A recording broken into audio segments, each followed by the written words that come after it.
allegations. I just have thin lips. Yeah, I just have thin lips and bulletproof hair.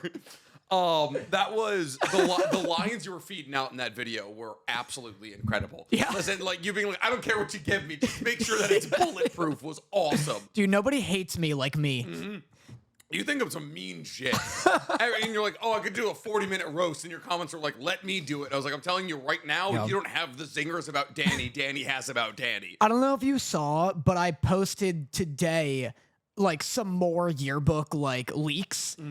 And my senior quote, and I have a photo of this. My senior quote in the yearbook is, no matter how hard life gets, at least you're not Danny Motta, hyphen Danny Motta. Yeah. And somehow the faculty saw that and wasn't like, hey, should a guidance counselor talk to this kid? Maybe we send our one poorly educated guidance counselor. The guidance counselor's not even a real psychiatrist or anything. It's just like the most like the guy who claims to be an empath amongst the faculty. Yeah, it's just a dad with a drinking addiction. It's the baldest father in the PTA who's just like wearing some wool socks and he's like, come on in. Yeah. Let's talk about your feelings. And it's like, I don't think you have the qualifications to tell me how I'm feeling. No. Steve. Yeah, I don't know if it's hard.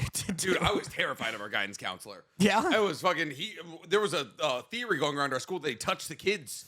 Yeah, it's tough. I think it might have, listen, and unfortunately, when it comes down to it, I think it might have been because he was openly gay and the parents in my hometown were Yeah. I don't remember, but like a nugget of like information from like 4th grade just came back to me and I was like, is it because all the parents in my hometown were mean about him being openly gay? But we were terrified of him. Yeah, that's probably it. That's fucked. That sucks.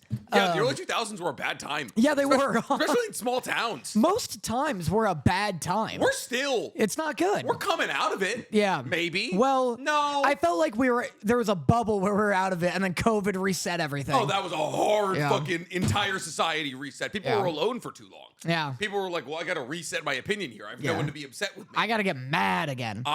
I've been dropping a little bit of mad recently. You've been mad? I've been mad, but then I found Nirvana this weekend, dude. I had a course correcting life realignment weekend. Okay. Do you want the whole lore? Sure. You went to Warp Tour. I went to Warp Tour on Saturday. Yeah. And then I did puppy yoga on Sunday. More on that in a second. But so Saturday was Warp Tour. It was Warp Tour Long Beach. Got a 2-day ticket. I thought that Warp Tour worked like When We Were Young Festival, where every single band plays each day. Right. And it's like, oh, same sets. Like, it's like, oh, fucking My Chemical Romance play at 4 p.m. on Saturday and 4 p.m. on Sunday. So if you don't go Saturday, you can go Sunday, so on and so forth. It does not work that way. It's like your standard con festival kind of thing where it's like different things, different days. So I go Saturday, so I see like A Day to Remember, Black Veil Brides. I saw Tsunami. I saw fucking Cartel, Silverstein. I saw Mom Jeans, who were awesome as fuck. They were so good. But yeah, so I saw a bunch of like my favorite bands growing up. And there's no parking. It's in Long Beach. And like there's like 3 or so garages they have allocated for the entirety of the maybe 150,000 people who went to Warped Tour. Long Beach is slammed. There's nowhere to park within a mile of the fucking event. So I park in a Burger King. And I know where this is going. Yeah. Sarah told me some of this. Yes, so I parked in a Burger King. And it says like parking for customers only, but there's no there's no distinction of like, oh, you can only be here a certain amount of times. But they're like, hey, after store hours, no one can be parked in this parking lot. Store doesn't close till 1. So I'm like, okay, if I buy something from Burger King, there's nothing that says I can only be here for a certain amount of time. It's not like 90-minute limit, and as long as I'm back before 1, I shouldn't get towed. Mm-hmm. But anyways, I get my food basically, and I get Naruto. They're doing a Naruto toy thing with the kids meal, so I get a kids meal, and they're like, "Hey, we accidentally made these 2 additional cookies. Do you want them?" And I'm like, "Sure, I guess." So I'm walking out, and there's like a homeless guy passed out by the entrance of Burger King, and I was like, "You know what? I don't need these cookies." Left them by the side of him, and I was like, "Hey, you know what? I'm parking maybe illegally right now. If karma exists, I will not get towed." Right. I go to Warp Tour. I have time of my life. I leave at 10. Black Veil Brides was incredible. You know the scene in K-pop Demon Hunters where the Saya boys like hypnotize an entire audience? I've always seen that and be like, man, I don't understand like K-pop stands utter fascination with like their biases. Like you're like, oh, like people like BTS, they like one individual member of BTS. I saw Andy Biersack, the lead singer of Black Veiled Brides, and this is for like my scene kids, for the first time in 12 years. This man is so hot. I think I started ovulating. Like I was this close to making a fan page for him. Like I've never understood how fervent people are about K-pop idols until that moment, because I don't oh my even know god, what this guy looks like. Andy Biersack, so Bier like Sack, Black Veiled Brides, like the chin of a god. Wow, and yeah. I've also never heard, like I've seen a lot of incredible vocalists live. I've seen Kellen Quinn, I've seen Tillian from Dance Gavin Dance, like all at their peak. Andy Biersack, probably the most talented vocalist I've ever seen live. It was like he was hitting like 10-second long screams, like Chester Bennington giving up Linkin Park level screams. This is an unbelievable jawline. He's so hot. He's walking around in, like black tight suspenders with like all of his tattoos, a slick back. He's got guy liner on. I was I was like, I could see how people would fall for the Saya Boy bit. Anyways, I go and have the time of my life, and I'm leaving, I'm like heading out, and I'm going back to my car. And I'm like trying to find a scooter because I don't want to walk. I've been on my feet all day. I'm like, I want to get like a bird or a lime or something. All of them are taken. I find one, but the battery doesn't work. And I'm like, fuck this, whatever. I'll push it. Like I'm using it like a scooter, like the world's heaviest scooter. But I'm still faster than people walking. I don't believe you, but go on.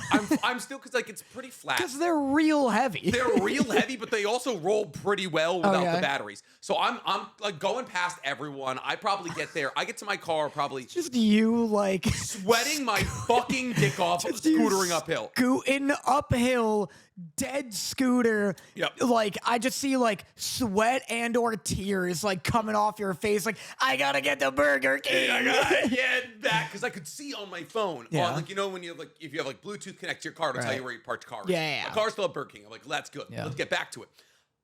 I probably get back to my car 6 or 7 minutes earlier than I would have if I had walked. So if I had ditched the scooter, I probably would have got back 6 or 7 minutes later. As I'm pulling into the parking lot, a tow truck is scooting the thing that cramps onto your tires under my car. Yeah. I fucking toss the scooter.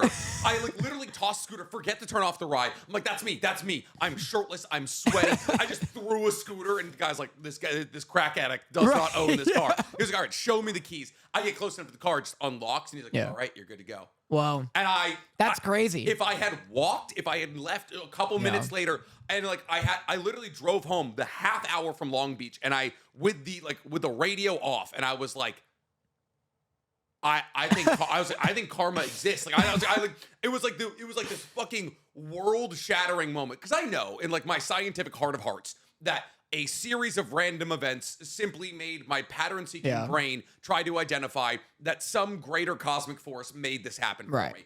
But it was the most, like, I literally made a mental note, like, I will not get towed because of good karma. And then I got back just in time to not get towed.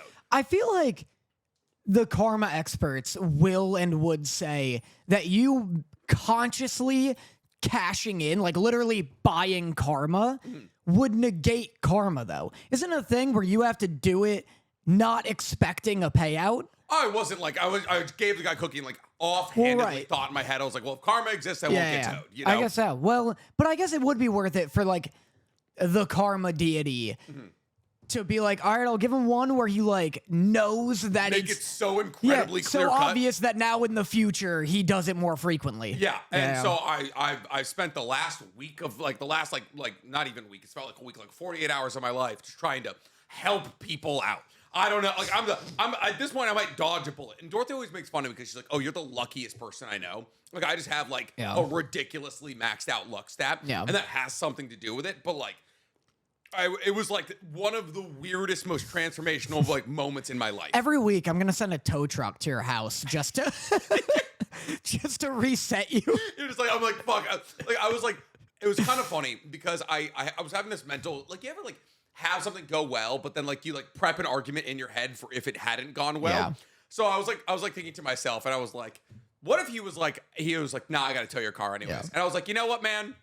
That's all right, because this proves to me that karma doesn't exist. So for the low cost of $300, I can be an asshole for the rest of my life and not worry about blowback. Like, I was just gonna give him some spiel about like him turning me into a serial killer. I was like, I get to be bad for the rest of my life, and all I have to do is go pay the $100. That's so funny because earlier this week, my roommate Josh also got his car towed, but like it got towed, and I had to drive him there, and like he had to pay for it. It's the worst thing. It's the worst thing. Yeah. It's so expensive. Yeah. It's 400 smackaroons. And then they charge you like hourly for how long your car has been there. Yeah. It's absurd. And then they're like, yeah, you have like 48 hours to pick up your car. Otherwise, it's mine. And everything in your car, that's mine too, bucko. That's how they say it. They always say it. That's like their sign off is bucko. Yeah. They have to say it That's like like that. over on a walkie-talkie. Yeah, it's an orientation.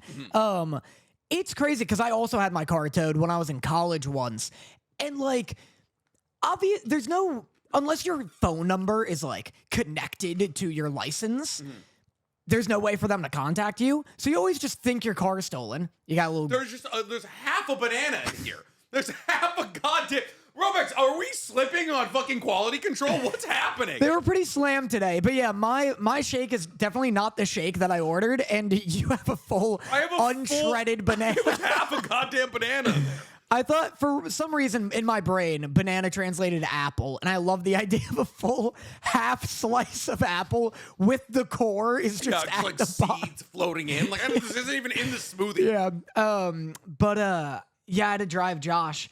And I was like, you know what a great Always Sunny episode would be? Remember when there were garbage men briefly? Oh, yeah. It'd be funny. In the limousine? In the limousine? Yeah. It'd be funny if they became tow truck drivers, but they would take cars out of driveways. Oh, and just be like, yeah, you were parked illegally. Or just, like, actually just steal cars. Yeah. Fuck, that is a perfect Always Sunny episode. Yeah, it's like Frank just, like, buys a tow truck, and he's like, you can just steal cars. You just take them right out of their driveway. Yeah, it's like, this morning my car got towed, and I had an idea. Yeah. I'm just gonna start stealing cars. That's so funny. But then Sunday, and this is very important, to all of you at home, make sure you're paying attention right now.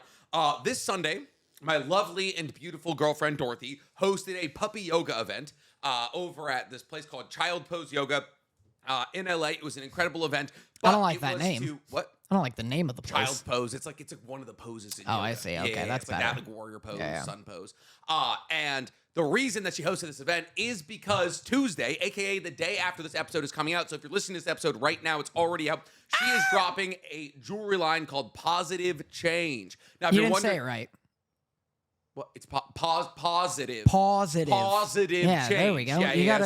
as in like a dog's paw. Anyways, 100% of the proceeds of Positive Change, the line from Flair & Co. Jewelry, are going to animal shelters. So if you like dogs, or if you like dogs not dying, because specifically we're giving money to non-kill shelters, or shelters that take dogs out of kill shelters to make sure that their lives are continued and they get a better chance at finding a forever home, please go to Flair & Co. today and look into the Positive collection. There is not only necklaces, but bracelets, rings, and earrings. So there's really something to fit anybody's fancy. It's gold and silver. And once again, it's 100% of the proceeds are going to shelters. So not a singular dollar goes in me or Dorothy's pocket. She should just throw up a couple of dogs on there.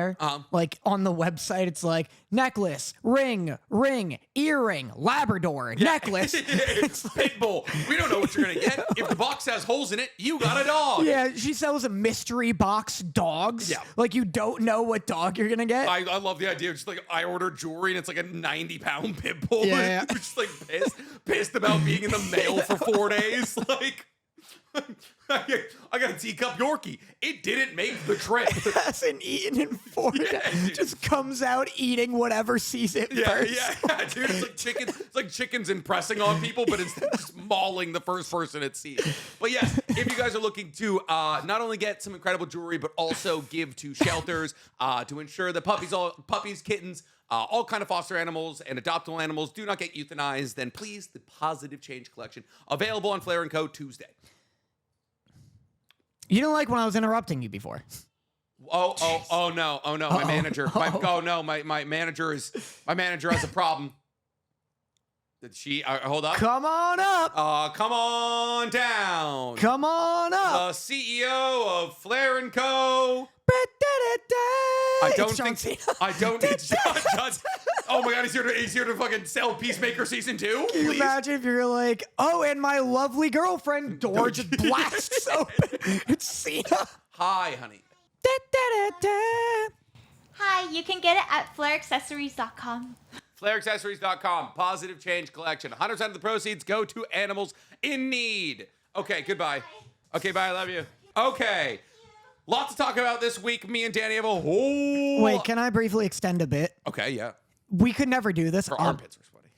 Huh? Got in under arms. Why were you in there? I was holding her up. 'Cause I like it. Big armpit guy. God, to be a stick of deodorant. I like the idea. We could get someone like under John Cena to do this. Like, you know, one of our less famous friends. But I like the idea of every time we introduce a guest, it's like, and today we're going to have Dorothy talk about the positive jewelry collection. Oh, we're like kicking to it like fucking like radio hosts? Yeah, but every time, like, yeah, we kick to it, like we have a guest come in, door blast open, and it's like, come on in, door. Oh, fuck, it's John Cena! And for some reason, he just fucking hates us. Just keep showing up. He's just beating the fuck, just bashing our skull in with a Peacemaker helmet. It's like, oh, dude, I got you a sweater for Christmas. Oh, fuck! It's just... I love the idea of this being like, and today we have... Please be Frankie Jonas. Please be Frankie Jonas. No, it's John Cena. I like it not even being like, you're like, oh, can you open the door? Wagyu scratch. And He's just everywhere.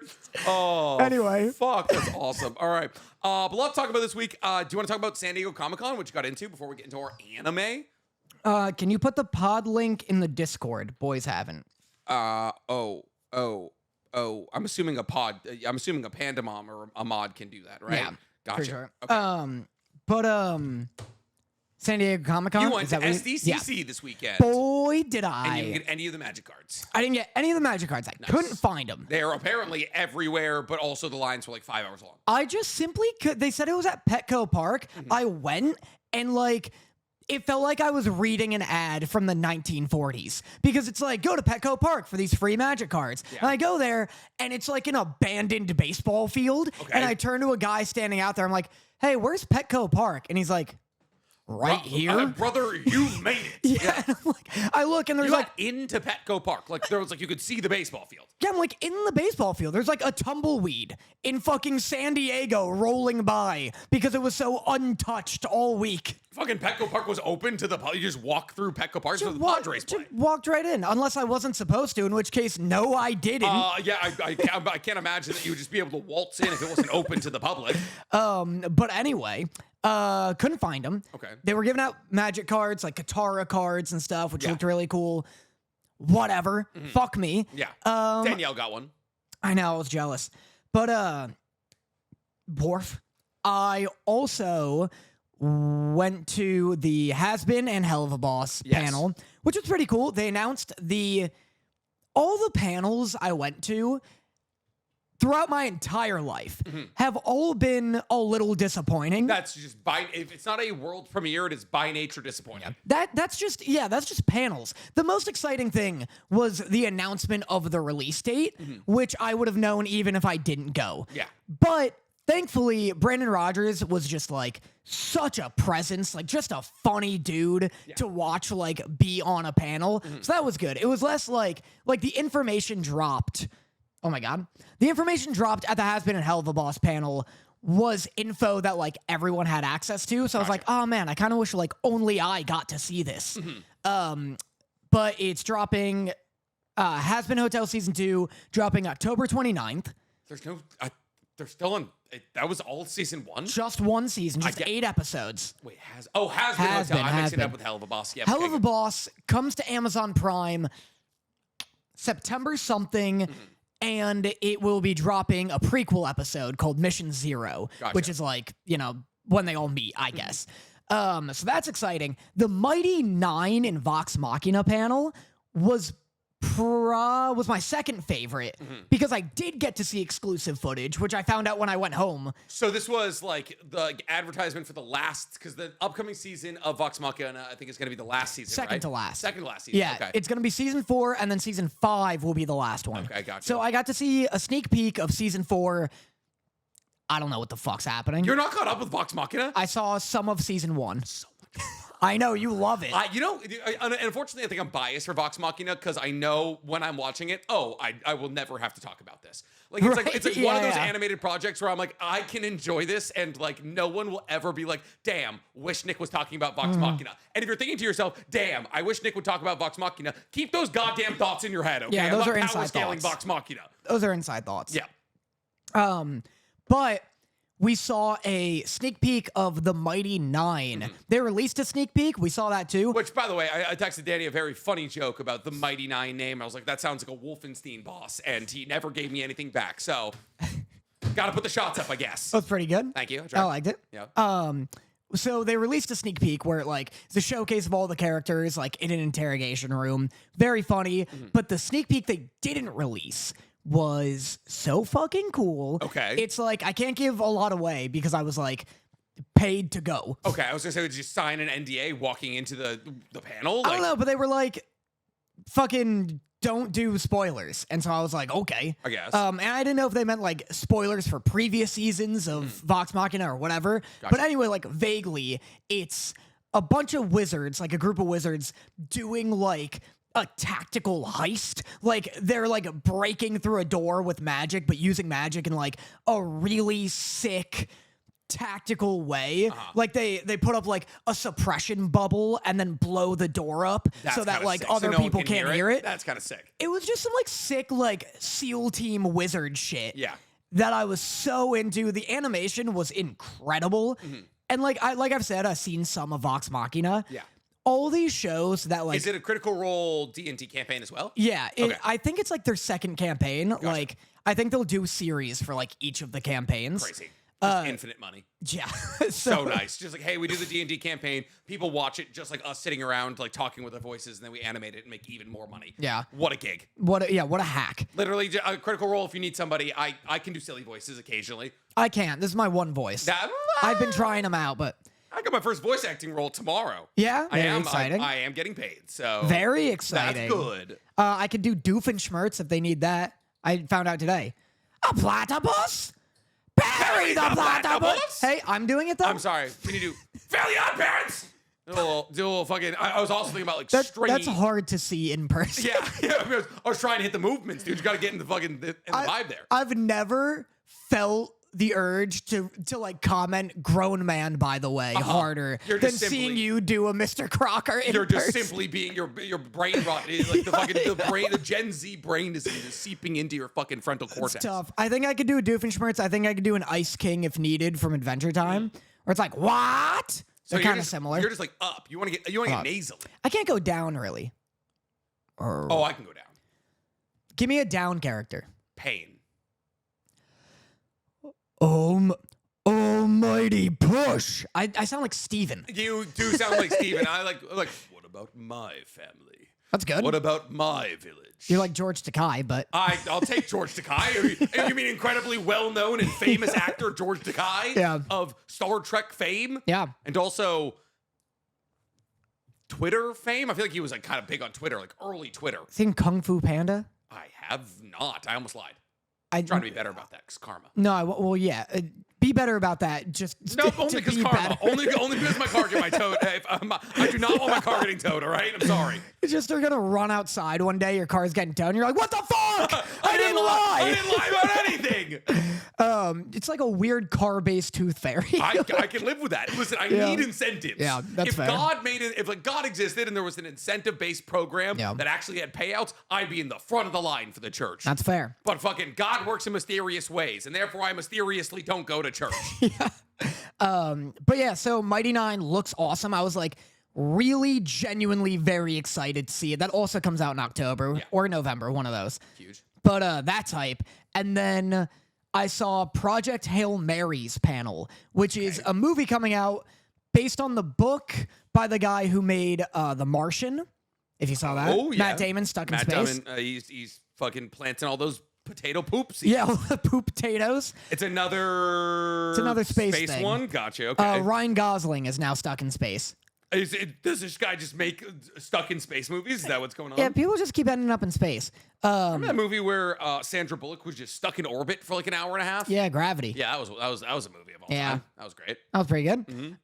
This one looks really fucking cool. I love The Martian. This looks like as good as that. Yeah.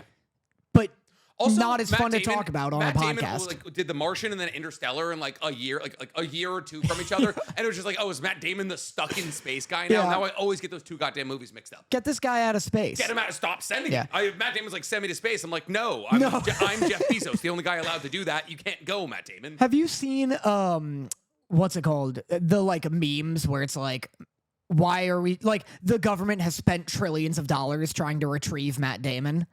Because Saving Private Ryan, they're retrieving Matt Damon. Yep. The Martian. I forgot Interstellar. he was Private Ryan. Yeah.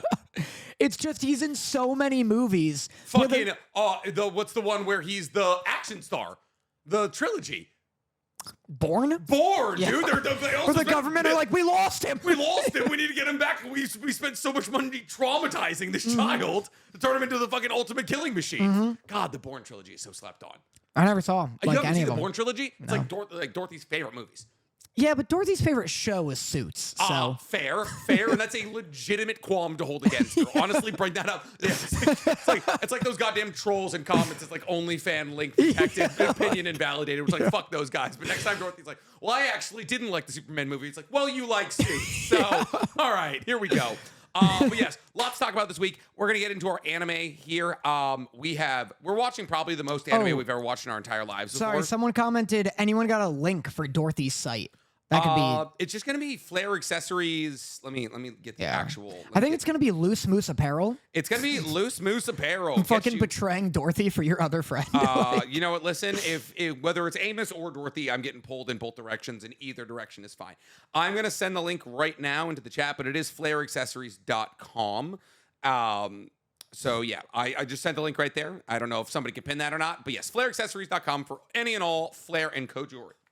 But yes, as I was saying, today we have just an utterly insane amount of anime to talk about. Also, so much good anime to talk about. Like literally, I don't think there was a bad episode this week. I think Gachiakuta might have had the most boring episode, and that's like because they were offering like actually important exposition. Yeah, let me see. I could come with something to complain about. So we have Takopis Original Sin, DanDaDan's, To Be Hero X, Gachiakuta, Kaiju number 8, The Summer Hikaru Died. Oh, Tougen. God. What? Kaiju number 8. You didn't watch?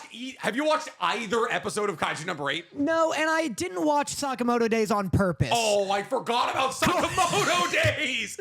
No. Fuck. I spent the whole morning watching anime. How did I forget Sakamoto Days? Dude, I made like a conscious effort to be like, you know what? Tomorrow Nick's going to grill me about Sakamoto Days. And I'm going to stand my ground and I'm going to say, I've had enough. And then I just forgot Kaiju number 8 existed. Oh, wait, no, wait. Did I watch? Wait, hold up. Did I watch? I think I actually might have watched. I think Sakamoto Days comes out on weird. Oh, no, it comes out on Monday. The fact that you don't remember leads me to believe you didn't watch it. No, I have notes from last week's episode, which is still more episodes than you have. Yeah, for sure. I have DanDaDan, To Be Hero X, Hikaru, which I keep reading as Haikyuu and being like, I watched that. Gachiakuta, Tougen Anki, and then Takopis. I am going to say something bold, but yet possibly brave. Okay. I love Tougen Anki, and I believe it is the most poorly reviewed anime we are currently watching. I also think I love Tougen Anki. It is. Okay, I'm going to say it right now. If you have ever wondered if I watched Naruto right now with the brain that I have, would I enjoy it? Like if you're like, oh man, like do I have enough love in my heart for Naruto as an IP that like even if you took all of the good memories I have with Naruto out of my head and made me rewatch it from the start right now, I would be able to enjoy it. And for me, the litmus test is Tougen Anki. That's fair. If you've never seen Naruto and you're curious about it, yeah, dude, this is a free trial because this is Naruto light. It's in 100%, every aspect. It's Naruto light to the nth degree. It is like diet Naruto. And if you find yourself even remotely enjoying Tougen Anki, like you'll be like, hey, I'm ready for the hard shit. That hard shit is Naruto. I used to call My Hero like Naruto, or like diet Naruto. Yeah. But this has proven to me that My Hero is just like a different, similar tasting soda. 100%. This is diet Naruto to the point where like I'm looking at the lineup of like students and I'm like, 6 is small. It's like 6 students. They're all just edgy ones. Yep. There's no personality variety. No. Well, there's like the one guy who like, there's like Ida. Ida's like, we need to listen to the teachers right now. There's like the guy who's got glasses and is always reading books, and then everybody else is a delinquent. Yeah, everyone else is an edgy delinquent. The pink-haired girl is seemingly different from the yellow-haired girl. There's only 2 girls. There's only 2 girls, but there's also only 4 boys? guys. Yeah. That I was like looking at this lineup and then like comparing it to Naruto, and I'm like, it's crazy that in Naruto, by the Forest of Death, we had like 20 characters. There was the Konoha 12, so there was 9 rookies and then 3 people. So it was like from Sound. It was like it was 10, Neji and Rock Lee were technically a year older. So we had the Konoha 12, and then there was the Sound siblings, which was Gaara, Konkuro, Tamari, and then like the Sand siblings. You're talking about the Sound people were like dude who gets his arms blown up and Zaku. And then 2 others whose names I'm genuinely forgetting. And then there's also, they introduced Kabuto. They introduced, so like, yeah, when you go into the Force of Death, there's like 20 or so people to keep an eye on, which was like one of the coolest parts about Naruto, but also one of its biggest weaknesses moving forward. Because they were like, oh, we can't keep an eye on this many characters simultaneously. Right. And even My Hero has a class of 20, and they never attempt to keep an eye on some of them. They're like, fucking, who is Oguru? Who is you want to spend time with tape elbows? Fuck you. Yeah, they absolutely pick favorites in My Hero in a way that Naruto pretends it doesn't. Yeah. But this, like, 6 kids was wild, and then also the 7. 7 kids. Well, yeah, including the protagonist, I guess. Yeah. The protagonist is so confusing in terms of like what his personality is. I guess, okay. It's just like, because he, on one hand, I want to think he's like an edgelord emo kid. But that's just because he has like $40,000 worth of guns hanging over his bed. He has like literally like a fucking like German SWAT team's level arsenal hanging above his twin-sized child bed. Above his like race car. Yeah, above his like literally. I was like, you're not even 8. I don't know if you're 18. How the fuck have you acquired this many weapons in Japan? In Japan. So I'm like, oh, he's this like edgy like loser kid. Everyone's power is activated by cutting themselves, which also adds to it. That is fun. And then, but his personality is that of like the blandest, most typical shonen, where he's such a weird mix between Bakugo and like Naruto. Yes. Because he'll be like... But like Naruto was also much more like Bakugo in the beginning. Yes, like, that's Naruto true. doesn't catch anime Jesus syndrome until Shippuden. But this guy's... It's interesting because he's like beefing with buzzsaw hands. Yeah, Sasuke.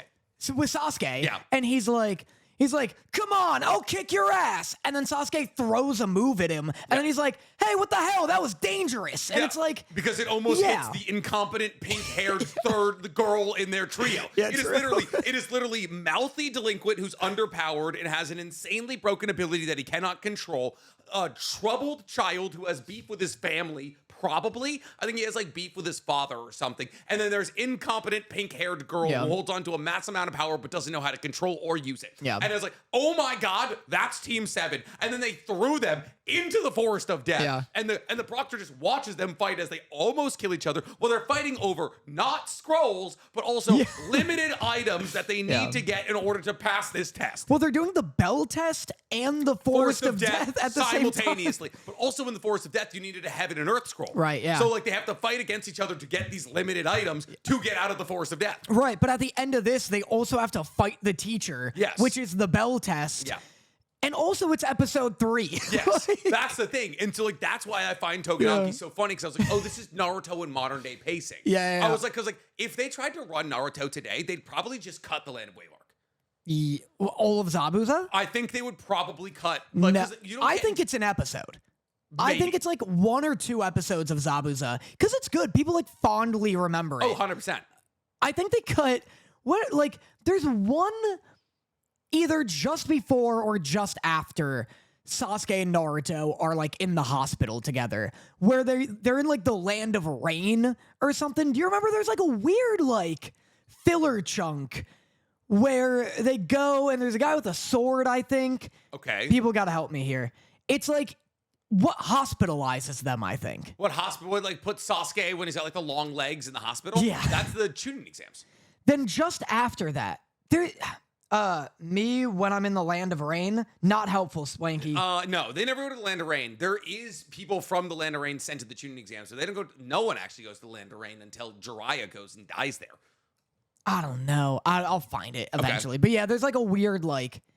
I think I might know what you're talking. There is an episode where like a bunch of really fucky ass filler swords get introduced in like part 1 of Naruto, but like not until like post like Sasuke retrieval arc. Yeah. Well, maybe that's it. Maybe I don't know. But anyway, yeah, this is like speed running Naruto arcs. Yeah. And then on top of that, it's I like Buzzsaw hands. 100%. He just also Denji. One hand is just Denji. He literally busts a fucking blood chainsaw out, which is a big aspect of Chainsaw Man at a certain point. Busts out a blood chainsaw and then uses Buzzsaw on the other, and the teacher's like, "That's two different weapons." I was like, "Fucking hardly, dude." What does Buzzsaw hand do? Because it's not even like it's in his forearm. It's in his forearm. I'm looking at it. I'm like, I need to see him try and land a hit with it. Yeah. Even swinging it is crazy dangerous. Yeah. And then the chainsaw comes out where Denji's does. Yeah, like exactly like through the middle of his hand. It's like, that's way more helpful. How about the fact that the pink-haired girl just summons the female Titan, and then they do the female Titan scene from Attack on Titan. Yeah. Fucking Buzzsaw Hands comes through, slices off the Blood Titan's hand because it's covering its nape. Yeah. He's aiming for its nape. It's like 3 different anime jammed into one. Is this a parody anime? I genuinely, you know that like blue-haired protagonist who's always like getting in eating competitions with Goku and Luffy? Oh yeah, like some shit like that. Like if you told me that like this was a more Toriko? Yeah, it's like if you told me this was a more serious approach to Toriko, I'd believe you. Yeah, that's fair. But I love it, kinda. Oh, it's great. I'm really enjoying. I'm also really enjoying it. I'm having like a nostalgia fest. That's exactly how I was. I feel like I'm watching Naruto for the first time. Yeah, this is like I think I've said this before, but if you just put like an Adult Swim bumper in the bottom corner, like if I find out this drops on Adult Swim the same day it drops on streaming, I'm gonna just start watching it on Adult Swim with commercials. Yeah. Because that sounds awesome. And honestly, I wonder if that's why these anime are dropping with dub simultaneously. Because they're dropping on television, yeah. Like in America. I think the reason they're dropping with dub is because it's also dropping on Netflix. I think Netflix is making a big push that their big anime... Summer of Hikaru, though. Not in dub, on Netflix. Right, it does it, and that's like their way more popular anime. Yeah, that's crushing. Yeah, it's but like also I was watching it in sub the other day, and I was like watching it on Netflix, and I was like, why am I not watching this in dub? And I was like, oh yeah, because it's not an option.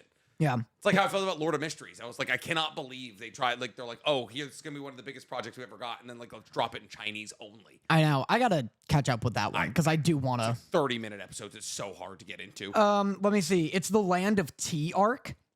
The Land of Tea arc. Oh, yes. That's another escort mission. Yeah. The Land of Tea arc is in another... It's like a lightning sword. Yeah. Yeah. Oh, you're talking about Raido. You're talking about the Kiba blades. Yeah.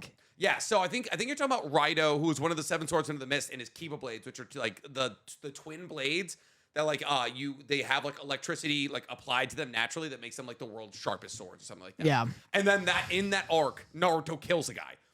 Like Naruto's only ever killed one person in canon, but in that arc, I think like Naruto hits him with a Rasengan and he flies off a cliff. Yeah, he flies off a waterfall. Yeah. And then he dies at the bottom of it, and everyone's like, well, that's not Naruto killing him. The fall killed him. And I was like, the fucking Rasengan put him there.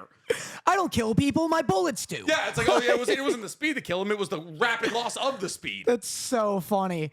But yeah, well, I have notes on Tougen Anki, I think. Maybe. I mean, mine were basically just being like, this is fucking... Yeah, I wrote, to be exactly, a troubled boy, his mouthy, underpowered, delinquent rival, and a pink-haired, incompetent girl enter a gated-off forest to get a limited pass item to pass a test, even if it means fighting each other for it. And then I wrote, so yeah, it's Naruto. I wrote, there's a part where the narrator who shows up for the first time in the entire show goes... And now, for the first time in years, a girl has decided to talk to him. Yeah. And I went, this poor girl doesn't know what she's getting herself into. She just said hello to the wrong fucking guy, and now he's gonna follow you home every day for the rest of your life. Yeah. One of these notes I wrote, Jesus Christ. And at the time, I remember thinking I'd remember what that meant, and I just don't. It was probably the scene where the fucking Yup. mask guy double thumbed his fucking arms open. That was crazy as fuck. Oh. Yeah. I like his design of having like stitches all over his arms so Yeah. he can like easily open them. It's like Juzo from Tokyo Ghoul. Yeah. This is one of the worst things I've ever seen. If this were a better anime, this would become a new, like, you'd see this at cons. I genuinely think this season of anime is going to give us like a bunch of new tattoos for like people who want anime tattoos. Yeah. I don't think it's necessarily going to come from Tougen Anki, but I do genuinely believe a lot of people are going to start getting engines tattoos. Yeah. Is that our segue? Yeah, if you want to be done with Tougen Anki, we can absolutely talk about Gachiakuta. I could do Tougen Anki the rest of the episode.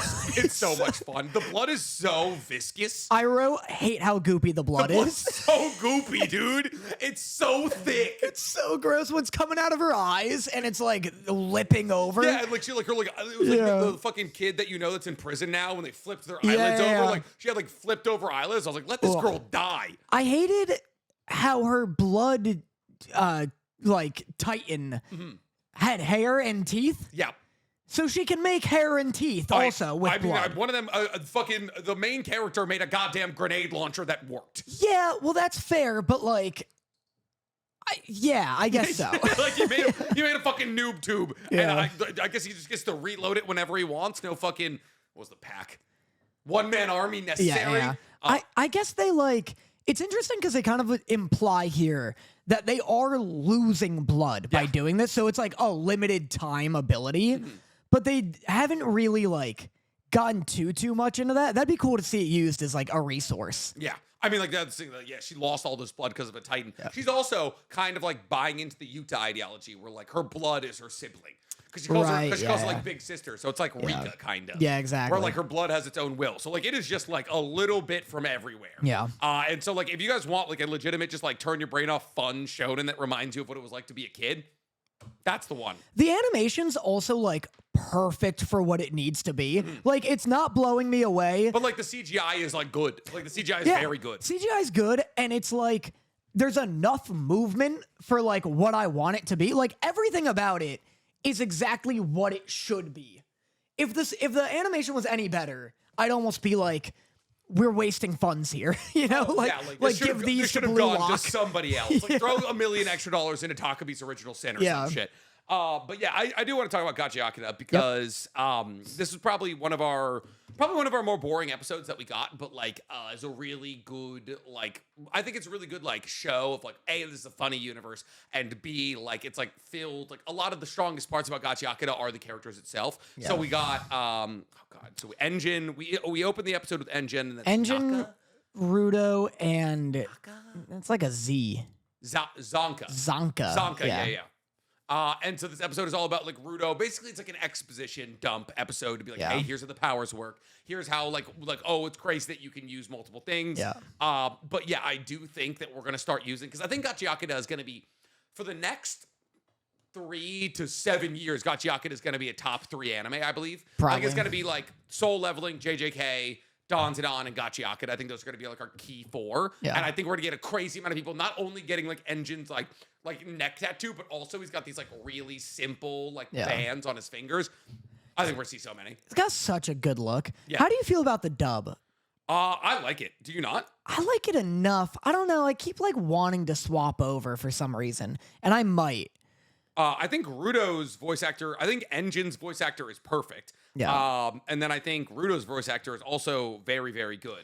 I also didn't mind. No, I actually quite like it. I think it like I'm really suffering from like read the manga syndrome, Really? where like hearing their voices in a language I understand, and it's different from the voices I had in my head, which I guess are all technically my voice. Yeah. But like throws me off, and when it's in Japanese. That's him shirtless. That's him shirtless. That's Engine. Those are Wow. Engine's tattoos. I don't know if you guys. That's sick as I hell. could send Stank this image right here, but for those who have never seen Engine's tattoos, that's him shirtless.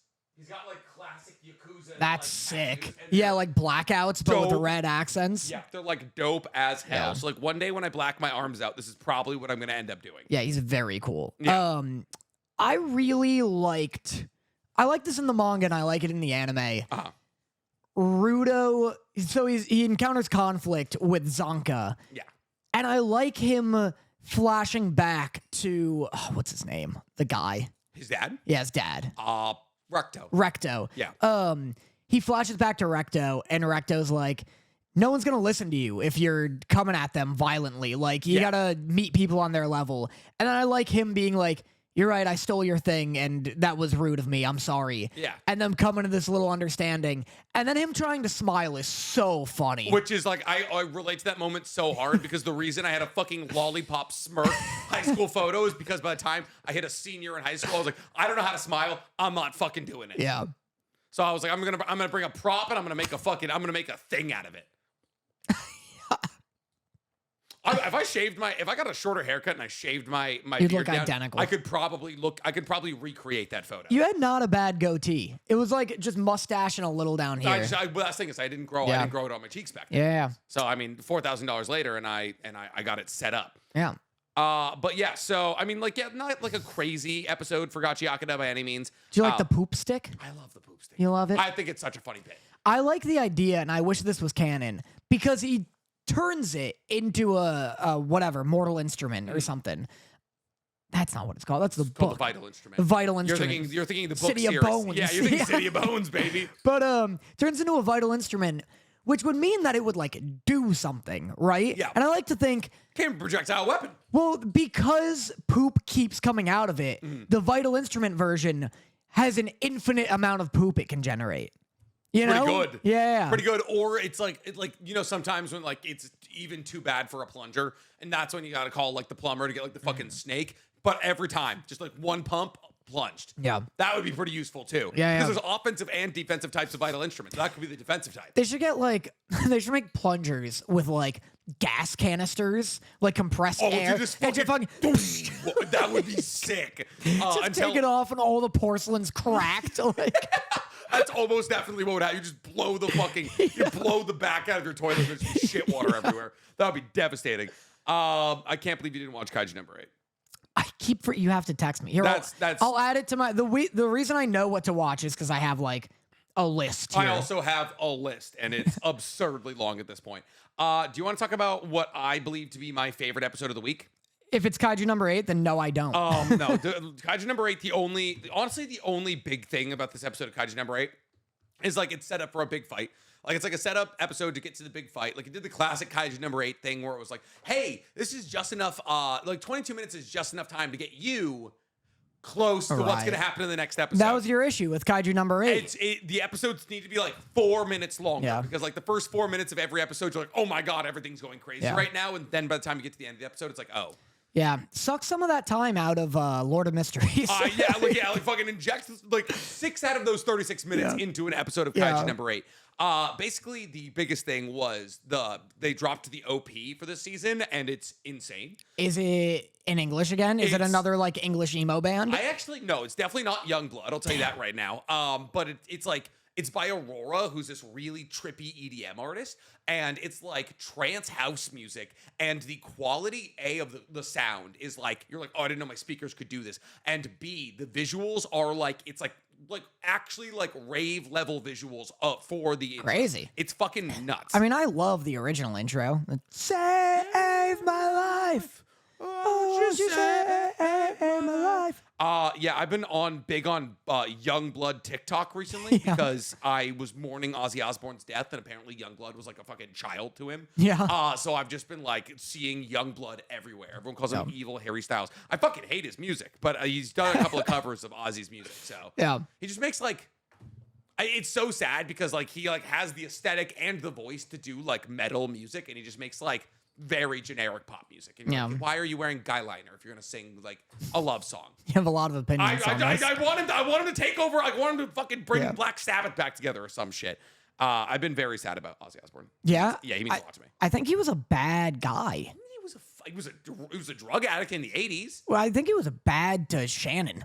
Sharon. Is her Sharon. name. And like, yeah, they had like a very contentious relationship, but they also loved each other very deeply. He amended his will right before he was going to die to send her a bouquet of black flowers or black roses every week. Instead of money. She gets everything he has. No, I know. I just like the idea of being like, this is better than money. He's like, well, this was kind of expensive, so there's no money. No, this is good. Yeah, you know, roses don't come in black. They gotta paint these. This is hundreds of dollars here. No, my favorite episode of the week came from To Be Hero X.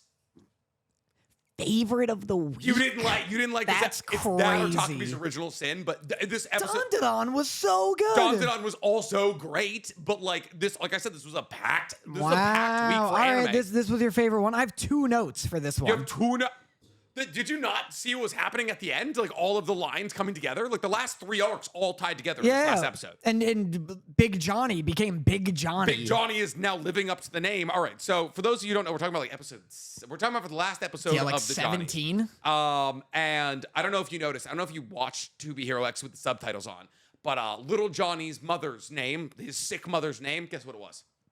Biggest Johnny. No, that would be awesome. Her name was Achu. Achoo. Achu. That was her. That was weird. That was little Johnny's sick mother's name. A sneeze. That's brutal. Yeah, dude. I was like, she had to live up to this role eventually. Yeah, that's tough. I wrote insane intro to the fucking Johnny's segment, which was just this kind of like Lovecraftian horror opening in a cave. Yeah. Wait. What? Where his big brother, or no, his dad, is like in the cave and discovers Big Johnny.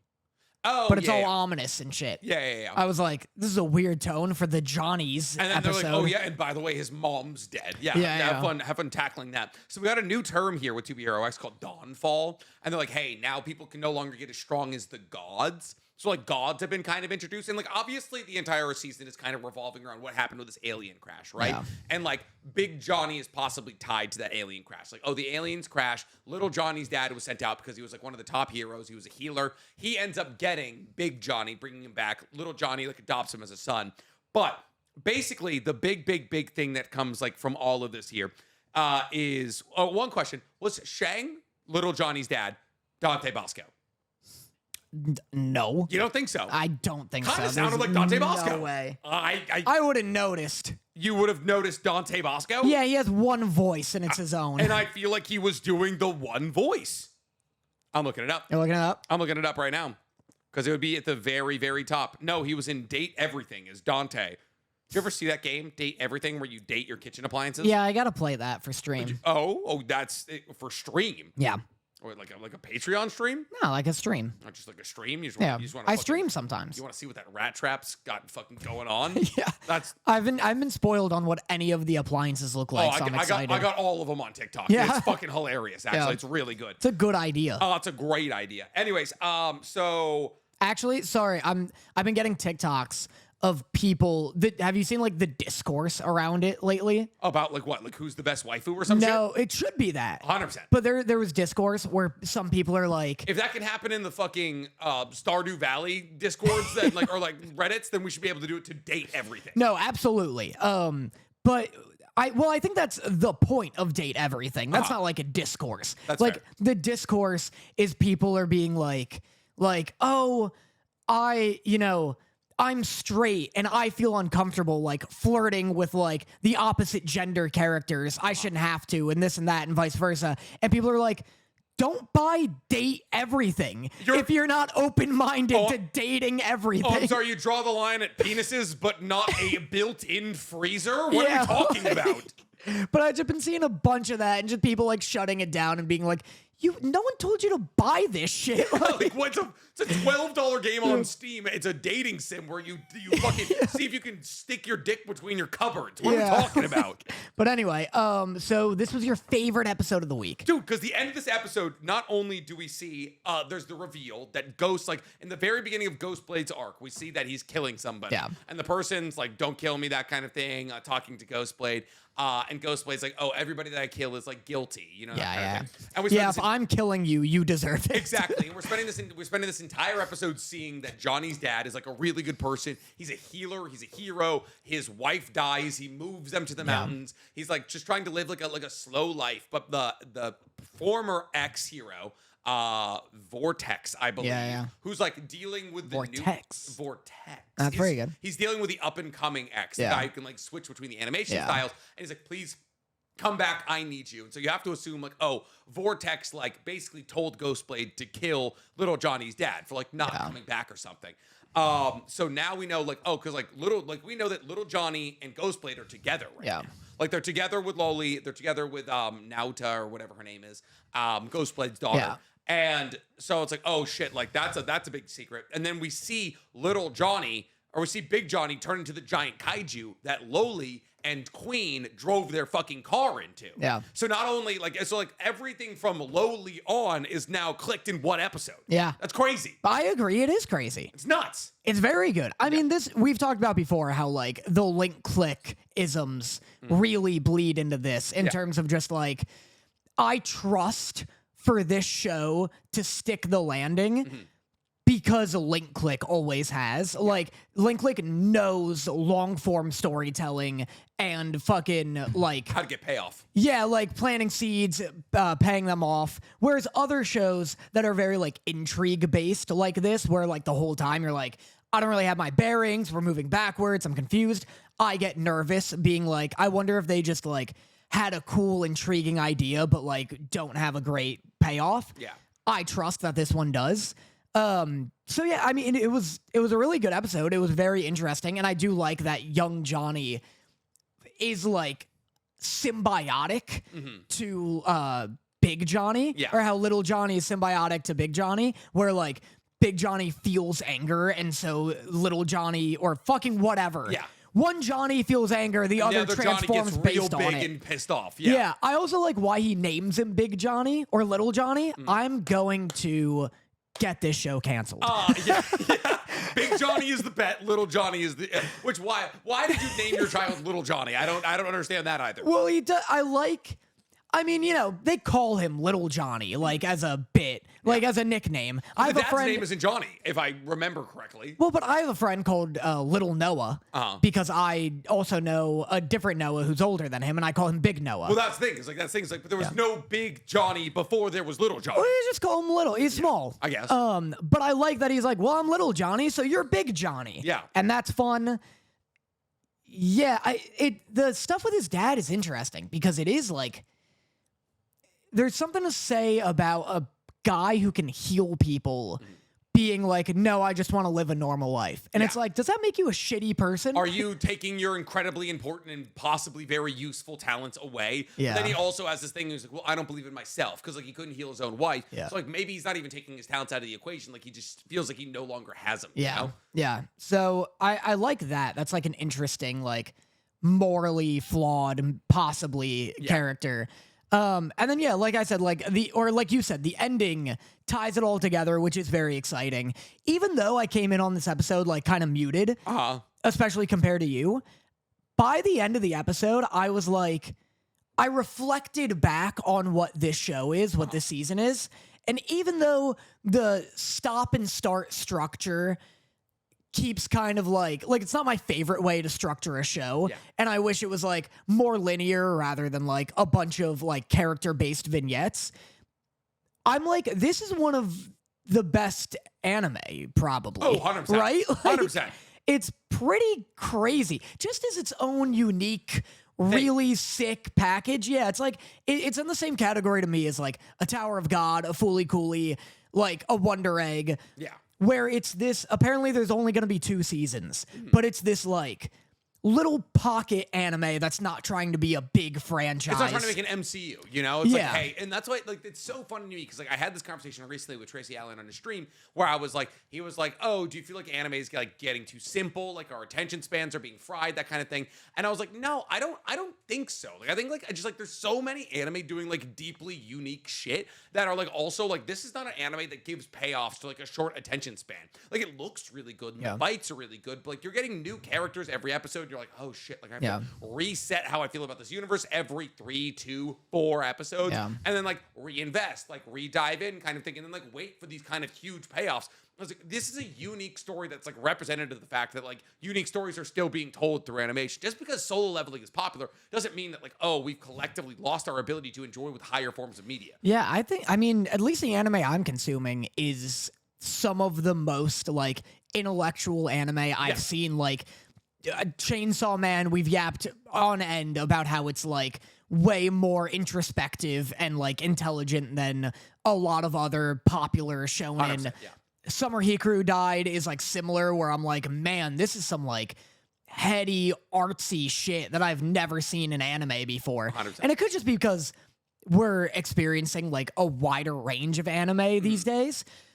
But yeah, I definitely don't think just because solo level, like I think the fact that Frieren was the front runner against solo leveling proves people have broadened their horizon on like what the average public thinks a good anime is. And that's also the thing that was like easier anime is always going to get more people into it just on account of the fact that it's easier. Yeah. You know, like, oh, cool, I'm going to read Harry Potter before I get into any of Brandon Sanderson's books. Yeah, right. I want to like be able to enjoy like a universe that I don't have to like memorize a timetable to figure out like what move just got used. Yeah, like just because Call of Duty still sells well doesn't mean that like a more complex game isn't gonna come out. Like Splitgate's getting a sequel. You know, like we're getting Splitgate 2. Like obviously, like there's room for more complicated mechanisms and mechanics. Like it's just like, okay, cool. Easy shit is always gonna get more people because it's simply easier to get into. Yeah, like Attack on Titan, a universe where it was like, hey, the entirety of the abilities is biting into your hand and turning into a Titan. And the most complex thing was like once we got to the founding Titan, and a lot of people fell off the wagon at that point in time.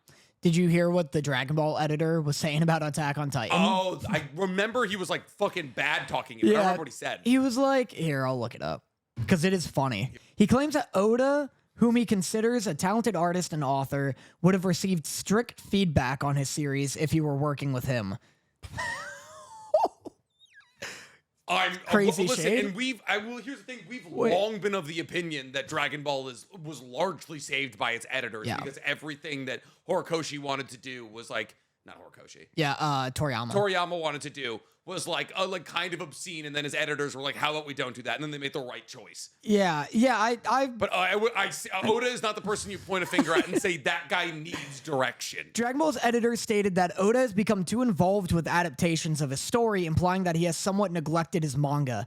Nevertheless, the editor explained that he did not find the author or the team behind One Piece manga as the culprits, and would rather point out the lacking standards set by Shonen Jump's editorial policy. And the article ends there? Excuse me? No, don't.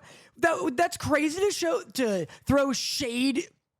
That's crazy to throw vague shade at Oda and to not like specifically elaborate. Be a better interviewer. Ask a fucking follow-up question. What are we talking about? Dude, get this guy in front of like Howard Stern. He'd like drill into him. I would love to see Howard Stern trying to fucking wrap his 80-year-old mind around how to ask a good anime-based question. Yeah, put him in front of us. All these articles, I'd be laying into this guy because all these articles are just saying, former Dragon Ball editor thinks Ichiro. I can't talk. Ichiro. Former Dragon Ball editor thinks Ichiro Oda is compromising One Piece's quality for the anime. That's nuts. You have to elaborate on something like that. 100%. Like, you simply must. You don't just get to throw that grenade into a crowd and be like, yeah, hope you guys figure out what I meant by that. Even a child could do it.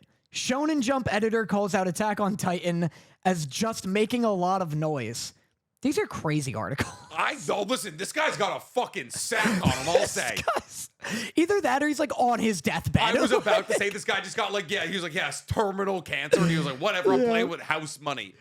Creating a character is a simple thing. Even a child could do it, he stated. He cited conversations with a German publisher who said Attack on Titan made a lot of noise while it aired, but its manga... Okay, this headline is misleading. But its manga sales fell off quickly once the anime ended. In contrast, he highlighted Dragon Ball and Naruto as examples of manga that continue to sell consistently, even years after their anime adaptations concluded. I don't know. They're still running, though. Yeah, Naruto. Well, Naruto's not running really in any capacity right now. Boruto. Boruto hasn't aired an episode in like 3 years. Yeah, but I mean, the manga's still running. Like, the Attack on Titan manga isn't still running. It's also been over for, decades. And the manga for Dragon Ball was also still coming out. Like that's in Dragon Ball and Naruto. In Dragon Ball and Naruto, readers experience the world through the character's eyes, he explained. It's not so much about the story itself, but the fact that the reader is taken on a journey by the character. According to the former editor, this simple structure allowed both children and adults to be equally captivated with the story. He further emphasized his point using an interesting analogy. We drink Coke and Orangina because... This guy is on his deathbed. This is end of life rambling from a guy who had to spend 80 hours a week trying to get Toriyama to stop trying to write his OCs into Dragon Ball. Like, obviously he's living in Japan. Yeah. I just love the idea of like Dragon Ball is as famous as Snoopy-Doo. Yeah, yeah, dude. Okay, as liquid lava Snoopy-Doo. Everyone loves it here in Japan. We drink Coke and Orangina because they taste good. But when we're thirsty, we drink water. But seriously, guys, have you tried Orangina? It's the tits, claimed former Dragon Ball editor. Okay, listen, I just bought stock in Orangina. It's owned by PepsiCo. Please go drink it. I gotta look up what Orangina is. You never had Orangina? I've never heard of this. Orangina actually is fucking gas, dude. This is the weirdest looking bottle. Let me This see looks which like one an you got. alien instrument. Yup, dude, it was the most like loaded with citric acid drink you've ever. It was like a fucking potion. I don't know if it still exists, but man, is it good. Oh, I want an Orangina. I want In-N-Out so badly today, dude. Yeah? I want like a burger. I want a burger-ass burger. Danny, whatever happened to that fan I bought you? I'd have it. I just have it. I don't bring it here. Nick has fans. I have fans. By the way, who gave us those Gundam? Hildy. Hildy, I built that Gundam you gave us. I built one of them. First ever Gundam I've built. Yeah. So much fun. Yeah, do you have it? It was regular grade. It's downstairs. Well, okay. Yeah, it's downstairs. It's like a regular unicorn. Yeah. I didn't need snippers or anything because it was like regular grade. I put it together. It took me 50 minutes. He's like augmentable. You can move them and shit. Oh, yeah, I didn't know you moves. could fucking move their arms and legs. Yeah, they're toys that are fragile. I didn't know you could. Oh yeah, every time I move his arm, like one direction just pops off. It's tough, Yeah, but yeah, they're posable. that's sick. Yeah. Do you ever hit like that Gundam Euphoria where you're like looking at pieces and you're like, what the fuck is this? And he snaps them and you're like, Oh, like, the leg! yeah, like- my personal favorite was like, because like it's like basically it's symmetrical, right? So like once I started getting into flow, I was like, it told me to get one piece. I was like, I'm also gonna grab this one. I just built them side by side, snap both legs in. yeah, good I shit. loved it. I was thinking I'm just gonna like get into Gundams. Like, I'm just gonna like Yeah? I'm gonna buy like one of those $1,000 metal ones. I don't want to paint them. That's No. where I draw the line. Yeah. It's too much. It's better than Warhammer because they come at least a little bit colored, like, and not just like you can build a Gundam and look at it and be like, that's enough. Yeah. It'd be nice if it had more detail, but like you could be You're talking about satisfied. putting like fucking like scratch marks on the Yeah, shield yeah. or some shit like.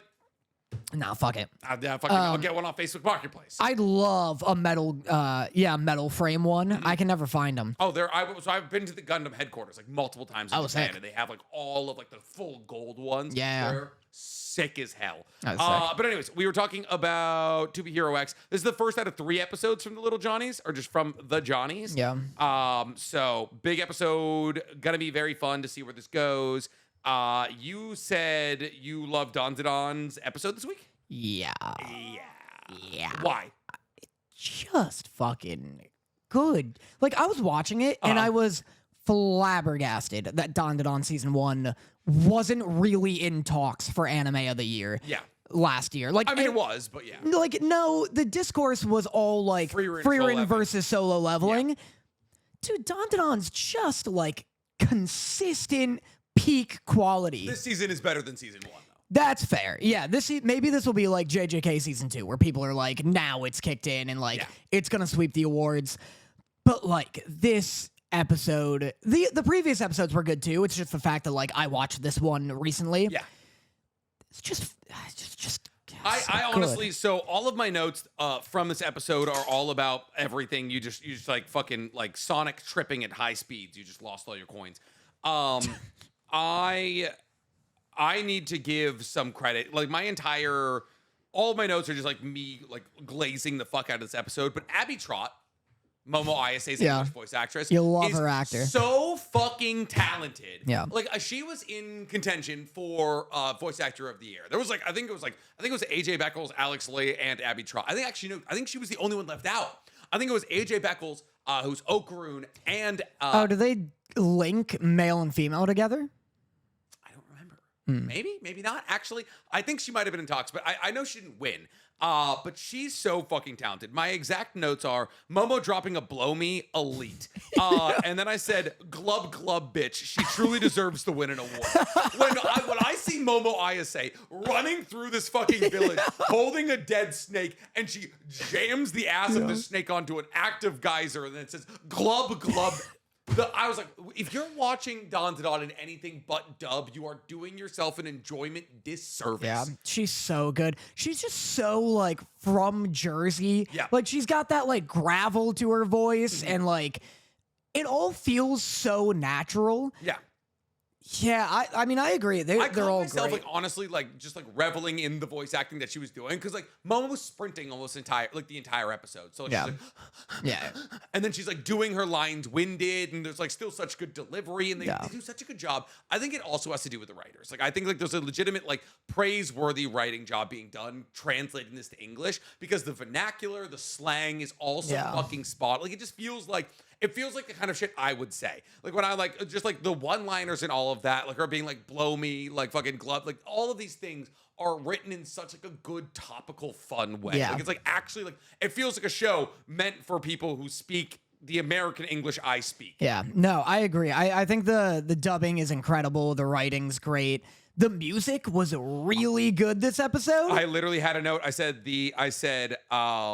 the family simply grows. I said the use of perspective switches throughout this fight. So like Gigi versus Granny Psycho versus Taro and like the Boo Tuber, fucking incredible. The whole scene where like Taro's popping off around Gigi and then clamps onto him. And then immediately after that, I wrote sound design, great. Yeah. Like something about they were using like these ambient, like angel-like, long drawn out notes to like build like I don't know, like just like fill the background with ambient noise kind of. I thought was so great. Yeah, there's a bit where it's like POV, you are Gigi's kick. Yes. And it like you hear it like whistling through the air and the lines like bordering his leg are like wobbling and I'm like that's gonna fucking cut somebody in half if it hits. Yeah. Like every kick of Gigi's feels like it's gonna hit with the force of a nuke. And I think they accomplished that with the slow-mo they were doing because it was like, oh, like Gigi would throw one kick really fast, and then you would see like the serious punch from Saitama. Like when his fist gets real big, but it slows down, and the person's like, oh, I'm gonna die. You see Gigi's shin coming in. Yeah. I would say the only thing is like maybe they overused that. That's my only complaint from this episode was that they maybe overused slow-mo a little bit. Yeah. Because like it's like, bah, ooh. Bow, Right. Bow. Like it was like, okay, cool. Like I get that we're trying to like show how serious this is and like Momo's ripping people out of the way of these kicks. But I was like, I didn't know if we need this whole fight to be like, I would love a couple of moments where like when Gigi was kicking his like curse ball in episode 2 and it just fluid. Yeah, it's just quick, all fast. That like I was like, there's as much tension in that as like this continued slow motion action we're doing here. There's a bit where Granny like swings her bat at him and he catches it with his leg. Yeah. That was stellar. Fucking DanDaDan has the charm that My Hero Academia used to have in that every fight is a battle of wits rather than a battle of like sheer strength. 100%. Because in this, what was so sick is they bring in the mantis shrimp, they bring in the like, you know, science guy, whatever, the diagram dude. Oh, Taro, yeah. Yeah, they bring in Taro, and I'm like, this is kind of early to be doing like an Avengers Endgame portal bit. on your left kind of thing. Yeah, like kind of strange. They're bringing them in for fan service, but whatever. And they're like both huge parts of this like genius plan. Yeah. And I love that like, yeah, Okarun's power is just that he can do 1 or 2 big kicks. Yeah. I like that Momo always has to be clever with hers. She rarely ever just is like throwing hands. Yeah. She's usually like, grabbing stuff, like moving things, like working it like a Zelda puzzle. Yeah.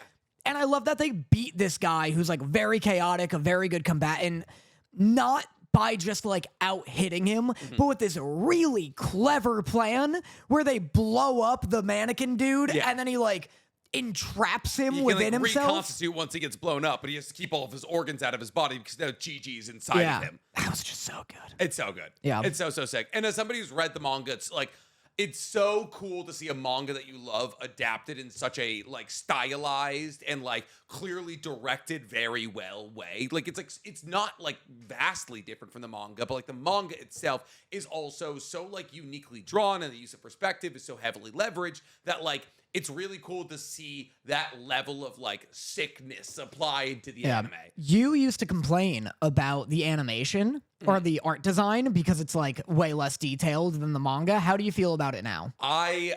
This is actually an opinion that I've held for a long time that I began to sway on a couple of months ago. Honestly, I think it was like JJK season 2 that did it to me, where I was like, oh, for the longest time, I wanted like if I was getting like a high intensity fight, I also wanted it to be highly detailed. But like, I've been rewatching Naruto, and I just rewatched the initial fight between Sasuke and Orochimaru, and it's like kind of this kind of situation where Sasuke like turns into a blur, you know? Like if you pause it, he looks silly, but because of it, you get this highly fluid movement. I was like, oh my God, Naruto was doing this in 2003, 2004, and I was like, they were truly setting the foundation for this now objectively better animation style, where it's like, we're gonna lose a couple of hard sketches of like detail here, but to like introduce fluidity and movement into our combat. And I've now come all the way around on it, where I'm like, oh, I much actually prefer this because like it's so stylized, and honestly, like it like people get longer when they do it, right? But that like it does like something about that lengthening and like that loss of detail. They're moving so fast. Why would I be able to see them in a detailed way? Increases the speed and the agility of the movements to me. Yeah, I love that shit. I remember I did 2 Black Clover videos that were like comedy breakdowns of the first 2 arcs. Yeah.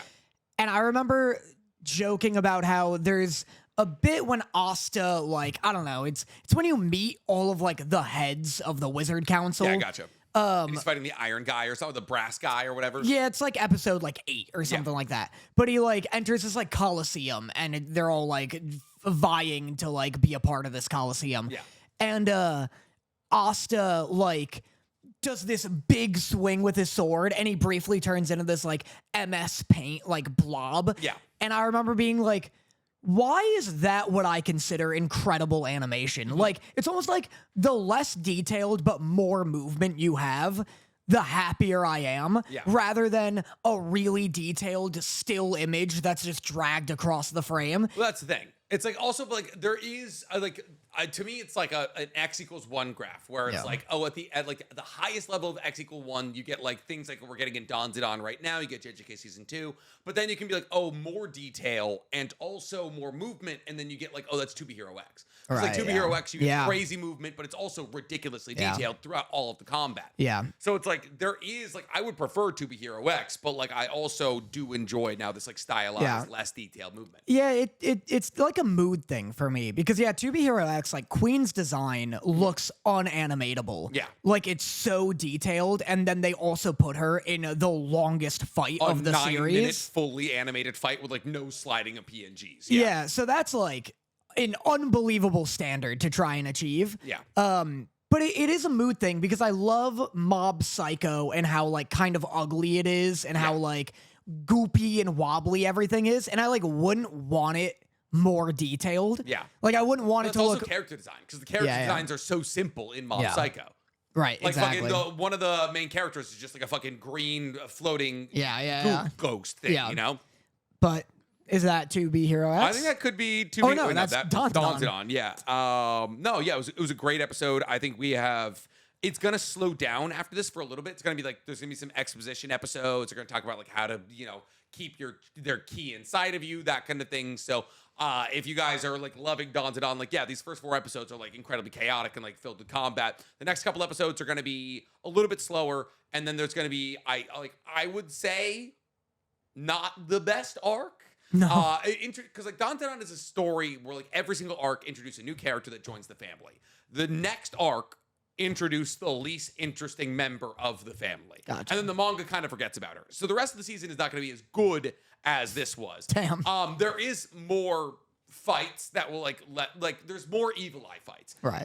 So actually no. The next 2 episodes are going to be fun, but like the first, like, definitely this season is going to be front loaded. I don't think you've ever steered me right in your 100%. in your recommendations like this. There have been so many instances where you're like, you know what? Next week, this kicks into gear, Well, that and was then just the Fire whole Force. season's bad. It was just Fire Force missing on Fire Force wide by a mile. DanDaDan is going to be good all season. Like, I think DanDaDan is going to be my favorite anime of this season. Yeah. I'm just saying, like, if you're like, you've been slapping, even mainline and heroin these 4 episodes. So, like, just expect a little bit less moving forward. Fair. It's fun, though. It's still it's going to be a very fun episode. Speaking of things that are fun, you want to talk about the child murder show? Sure. Which one do you think I'm talking about? The Takopis. Yeah. Wow. What a good episode. Oh, did you not enjoy this episode? I liked it. Yeah. Yeah. We got to see Happy Land or whatever. Happy Land with all the Happy-ins or something. Yeah. Episode 5 is what we're talking about. This bordered on. This got just up to the edge, if not crossing like right on the line of me being like, okay, this is getting like gratuitously comically dark. Okay. When she was like, I'm gonna go cut those kids open. Yeah. I was like, this is getting silly a little. Like, I don't need an unbelievably shocking thing to happen every single episode. Yeah. But then it got really interesting with like, we got a lot of revelations on like the timeline and shit. Mm-hmm. That's okay, yeah. Well, and then you go. And then I go, and then I do the thing because you stop talking. That was nuts. Because, like, so basically it opens with Shizuka popping into Tokyo, and her father's got, like, 2 additional kids that aren't covered in dirt and grime and are poor. So he loves these ones. That was a fucking crazy scene. Like, she somehow triangulates her father's location. He opens the door. They're like, hey, why is this thing calling you dad? And he's like, I don't know. We get a whole like Oron High School Host Club like intro for her where it's like just the happiest pop music and they're like seeing sights in the she's train. Like sneaking onto public transportation all the way to Tokyo. She's like reading a book in between the cars of the Shinkansen because she doesn't have a seat. Yeah. Sneezing. Pause her. Sneeze. We're good. But yeah, Three Seasons, that's not good. And then 3 Seasons is great. No, that's not good. What do you mean that's not good? That's not good. What do you mean that's not? Unpack that for me. That's likely to get you married to a leprechaun. I would love to be married to a leprechaun. Sneeze thrice, you marry a leprechaun. That's okay, cool. So I get gold and also he's shorter than me? Huge. They're not good guys. Why would they? Why? 'Cause they hoard gold? They're bad. They're just mean to their wives. They're leprechaun. We don't know that about leprechauns. I know that. That's not lore we have That's about lore. leprechauns. That's not fucking. You don't want to sneeze thrice. This feels like racism towards Irish made in the late 1800s. It's just like fucking, hey, don't end up with one of those goddamn leprechauns. That's probably true. Back when the Irish weren't white. Yeah, dude, that was before. Yeah, it was before their DLC dropped.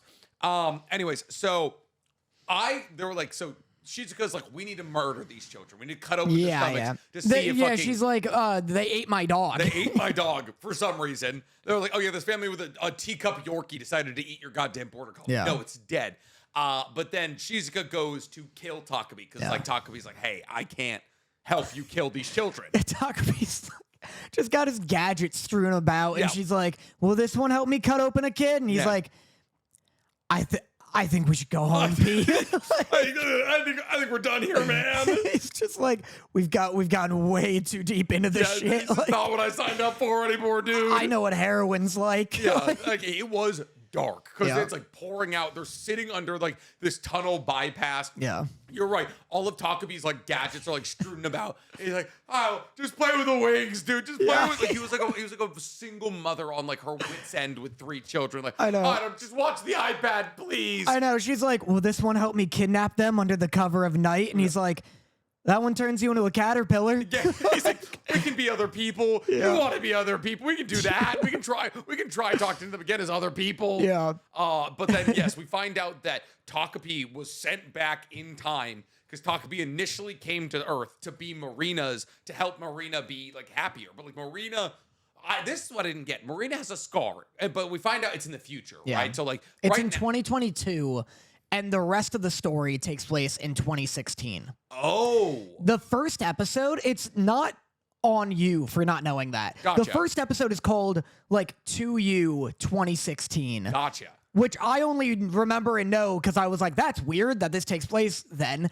And then this episode is titled To You 2020. Or 2022. Because they're like, oh, it's post-COVID. I've never seen an anime mention COVID. No, I've never seen an anime mention COVID either, and it was a real. I was like, "Hey, you're fucking with my immersion. Drop the act here." Which means this manga is hella new too. Yeah. I guess so.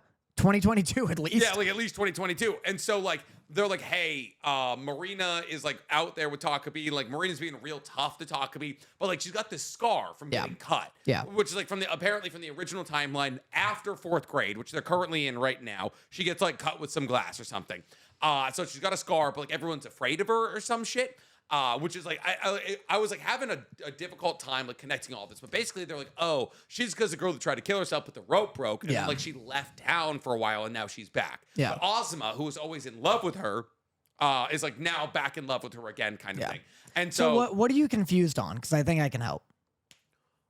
I feel like I'm talking myself through it right now. Okay, yeah. Because like I was like, when did she get the scar? I was like, also, why does nobody know Marina? Yeah, so she got the scar through what's it called? Like, so yeah, her dad divorced her mom. Yeah. And her mom freaked out over it, obviously. And she got the scar somewhere between 4th grade and senior year of high school. Yeah. Because where we see her this episode, she's in 12th grade. Because it would be 8 years 8 years forward, after 4th grade. Which would put you in 12. Yeah, okay, yeah. So they're seniors. Yeah, so somewhere between 4th grade and senior year, her mom cuts her with the glass and gives her this traumatizing fear of glass and like having it used on her. And then, it is interesting because then they talk about how Shizuka is a transfer student. Because she tried to kill herself when she was younger and the rope broke. Does that mean if Takopis didn't do anything, if he just waited, the rope would have broken? You know what I mean? Because when Takopis finds Shizuka, well, it's not a rope. It's like it's the ribbon. Yeah. So then, he gives her a stronger ribbon. So if he wasn't there, yes, she would have tried to hang herself. Yeah. And the rope would have broken. And then we would have been back into the original timeline where she comes back, and then Marina, I guess, essentially. But so then Marina ends up dating the boy, the pancake, Azuma. Yes. And then he leaves her for Shizuka. And the mom isn't into that. Not a big fan of being left. Yeah. And so Marina has to kill her mom, basically. Yeah, in self-defense. Yeah. And then so Takabi's like, oh, it's all Shizuka's fault. I wish I killed her in 4th grade. There's a bit. So Marina's upset because she knows that Azuma's not coming. Yes. And then Takabi's like, I'll go get him. And then he leaves. I thought he was going to turn into Azuma. That would have been good. Right? That would have solved all of this. It would have hey, you be Azuma for the afternoon, and then like, hey, mom doesn't have to stab anybody. We're all happy. You eat some dinner, Takopis, and then we figure this out in the morning. That's an incredible idea. He can turn into anybody. I don't know why he turned to Azuma. But he's like, I'll go get Azuma. And since Takabi's a dumb piece of shit, actually goes to get him, takes him like 6 hours. And like he comes back and like my mom is long dead. Yeah, it's like the dead of night. He comes back and then Marina. Fly. Why didn't he fly? He can fly. It takes him a long time. And then Marina's like, what the hell? You're still here? And turns to him. I wanted her to turn around. He's just got like a bag of Doritos and like 6 Mountain Dew. And he's like, oh yeah, I made a stop. He's got Dunkin' Donuts. Yeah. I got you hash browns, bitch. What? Like, I know you like them. Just drops it. He's like, what happened? Yeah. How? How did you kill your mother? So then, it's real interesting because he goes back to Planet Happy, which I guess is against their creed. No, because he wants to kill. Right. Like he wants to kill, and they're like, oh, like the fact that you've come to this conclusion means you have to be reset. Basically. Yeah. They're like, you have to be reset and sent back, and then he smacks his mom, and she's like, the fuck was that? Because they don't know violence. Why are you being rough with me? But she had already started to reset his memories. Yeah, and so he comes back, and now his memories are all fucked, and he's like, instead of being like, oh, I have to kill Marina's mom, which is what Marina said, she tells him, if I'd have killed her in 4th grade, this would have been fixed. Yeah. And Takopis, being the dumbass piece of shit that he is like, I'll fucking diddle on back into 4th grade, and then I'll come back and we'll kill her. Yeah. So now that his memories are all fucked, he comes back being like, oh, that's right, I have to kill Shizuka. Yeah, well, he doesn't remember that he has to kill Shizuka, ends up with Shizuka because Shizuka gives him bread because he doesn't have memories, and then ends up killing Marina. Well, no, now he's with Azuma. This is a 3rd timeline. This is, wait, no, this is the same timeline. But he comes back and it ends with him being with Azuma. And he's like, I have to kill Shizuka. Wait, you're right. Wait, what? No, wait. Yeah, why was he with Azuma at the end of the episode? Yeah. And this is the last episode now. So, what's happening? Wait. Why is he with Azuma? Did he somehow go back further? Because he's in Tokyo with Shizuka. Shizuka's trying to kill him. But I think her killing him maybe resets resets something. Like, I think he does get killed. Because there's the blood Yeah, drop? there's the Because blood. there's the blood drop? Yeah. Also, oh shit. We got so like caught in the like talking about what actually happened. This episode is gorgeous. Yeah, well, that's nothing new. But the direction, like the actual like directorial choices made throughout this episode were so great. I wrote the symmetry of the hand holding scene where we see Marina trying to hold Azuma's hand, and then we see Shizuka hold Azuma's hand, and like that's like put back to back with each other. I thought that was like beautifully done. Like one of those like very casual and subtle touches they've done throughout this entire anime adaptation. That's like, it's the director's showing off, honestly. There's been so many good choices. And they said the falling of the water drop to symbolize the knife being stabbed. Also, so goddamn good. This is another, like, elusive samurai where it's just an animation studio flexing on a show that doesn't need it. They're like, hey, here's our 6-episode incredibly sad show. Would you guys mind if we, like, literally pump in everything they teach you in fucking film school? Yeah, hey, we have $100 million lying around. Is it cool if we pump it into this? Who's like, making this? Isn't it, like, Psy Games, right? Oh, Is no, it that's Psy Hikaru. Games? That's Hikaru. I don't know. Yeah, Psy Games, people who make the Uma Musume fucking video game. But, well, another great little, like, subtle thing that they do. What? I'm just trying to find the fucking Takopis Original Sin on my anime list right now, and I cannot find it. Oh, people are quite liking the new panty and stocking with garter belt season. Oh, yeah? That's huge. That's huge for us. Cool. I'm sorry, continue. Oh, What but you read? another, like, little subtle thing that they do that I love is the hearts in Azuma's eyes when he sees Shizuka. Even when you're not looking directly into his eyes, Yeah. like you can see when he's watching her, like from a side view. But I love that they're, like, these tiny, disgusting, like, corrupt little hearts. Yes. Like, they're really small and they're really, like, ominous. Like, it's not, like, big, cartoonish hearts. And then when his eyes do have the heart, you can see like he's got that like black like circle like pupil that usually implies like, oh, he's like having like a mental break right now. Yeah. It's written and illustrated by Tyson 5. It was published by Shueisha's Shonen Jump Plus. The original net animation is done produced by Enishiya. I have no idea. Crazy. I have no idea who's animating it. I don't know. It's so good. Panty and Stocking is so funny. Nice. I literally, I was like, oh, I'm all caught up on all the anime I need to watch right now. I'm going to watch the first episode of season 1, and then I realized I need to watch more stuff. What do you think the IMDb rating is right now for Takopis Original Sin? 9.6. 9.3. 9.3. I keep seeing, like, people are updating, you know, like, oh, highest rated anime of this week. And I keep seeing that one's... It's like, yeah, all of the episodes. This episode is sitting at a 9.7 right now. Yeah, God. Yeah, and episode 5 also sitting at a 9.7. It's Azuma in the 2016 timeline. That's why he recognized Takopi. Oh, does he recognize him at one point? Who Takopi was in the Marina timeline because, well, maybe he would. Because, like, Marina did have Takopi in the 2022 timeline, right? And then they were dating. But then again, like, Takopi does get, like, brought into the fold with Azuma very notably in the 2016 timeline. Is it how many episodes is it getting? It's getting 6. 6. So yeah, we're about to be fucking nuts to butts with the last episode. Yeah, it's confusing. I mean, we'll have a better idea when the 6th episode drops. I think he was being reset because he came back alone, and his mom says, "What is kill?" after Takopi leaves. Yeah. Yeah, I don't know. I guess we'll find out next week. But God, this show's so good. Yeah, It's so goddamn good. It's so good. I really want to like follow whatever the animation team is. Like I just need to know what the next thing they're doing is.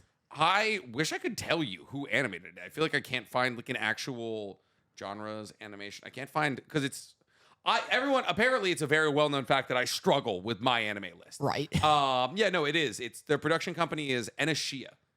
Enoshia who made good. What? Enoshia has made Takopis Original Sin. It's like And- and like a porn jumper. Nope.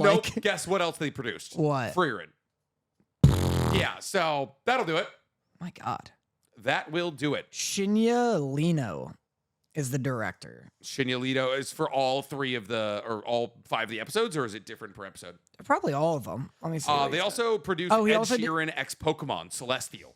He is the director of Made in Abyss and Dr. Stone. Made in Abyss makes sense. Man in Abyss makes a lot of sense. Dr. Stone is a weird toss in Yeah, there. and- I've also been catching up with Science Feature Part 2 for all of you who want to know, and it's fun. It's more Dr. Stone. He also made Black Bullet, which looks rad. I think Black Bullet, I think I know. That is, you know how like people will tell you sometimes and like trying to flex on you, like, oh, I've seen like 100+ anime. Yeah. And like I've never really like counted the amount of anime I've seen. I've seen Black Bullet. I watched this show probably in 2014 when it came out. I just didn't remember. I like that is just like there was a neuron activation when you said those words. I couldn't tell you what the fuck happened in this show, but I've seen every episode. It's only 1 season.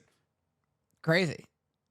There was a time in my life when I was just watching 12-episode anime. Like I was just crushing them like every 2 days. All right, but that leaves us with The Summer Hikaru died. the summer Hikaru died. What'd you think about it?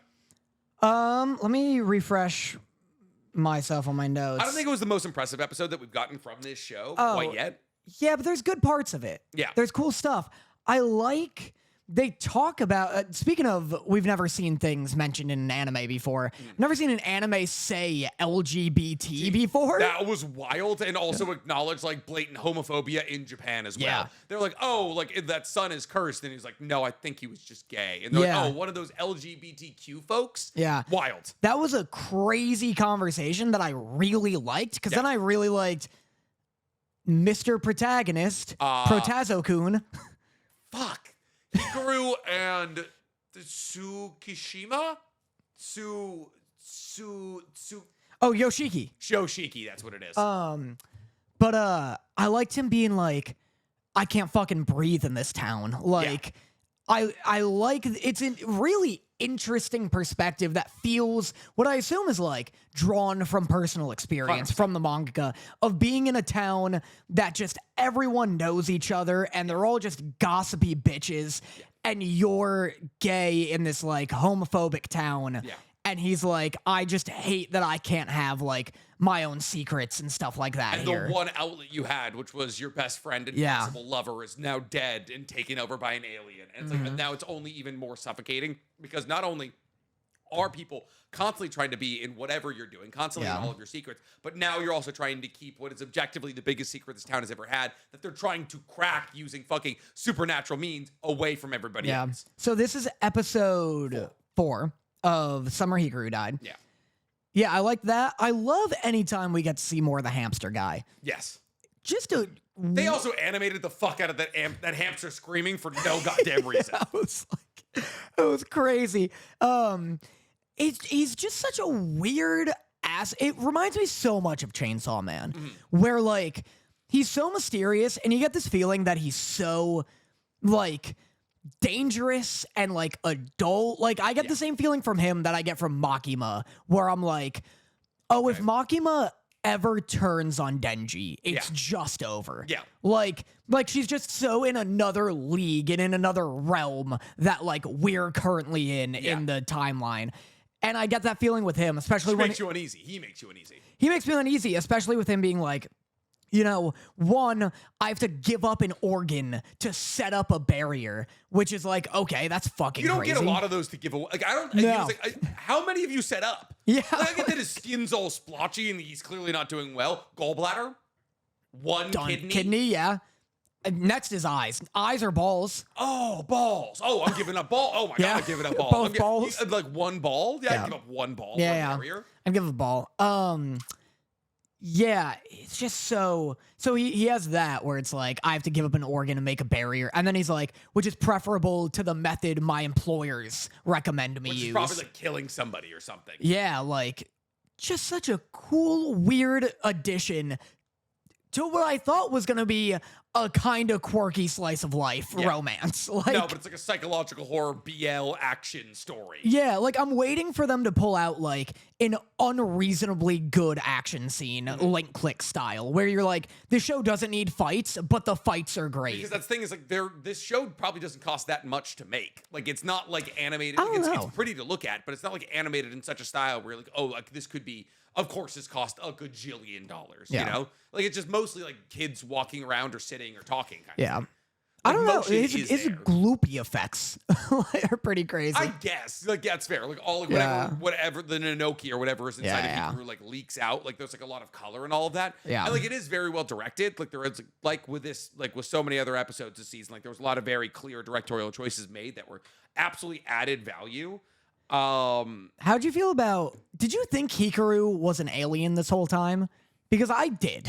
Really? No. I thought he was an alien. I didn't know he was a demon. I mean, like he's like he's like a yokai or something. Yeah. Like lives up in like in the mountain, was like excised up there. But Yeah. apparently Hikaru's father was like some kind of psychic that was like responsible for keeping him up there. I thought the end of this episode was really cool. One, I thought it was really funny that Hikaru died from like a titty tree. Like it was like he just like stumbled upon. You saw like Yep. you went past the credits, right, and watched all that. No. Was the titty tree explained? I knew you were gonna do this. Why knew- would I? You didn't watch past the credits. Why would I watch past the credits? Because he doesn't say it doesn't say like up next or something. It's on Netflix. Like Netflix, when an episode is over, it gives you the fucking 18 other shows to watch. Dude, we're watching 11 shows and I forgot about 2 of them. I'm in and out before the credits roll. Fair, honestly, fair. But so we see he like trips and he's like, oh, I'm gonna die here, right? You cut back after the credits are over, and he's like, oh, like Yoshiki has nobody. Like if I'm gone, like nobody will be able to keep an eye out over him.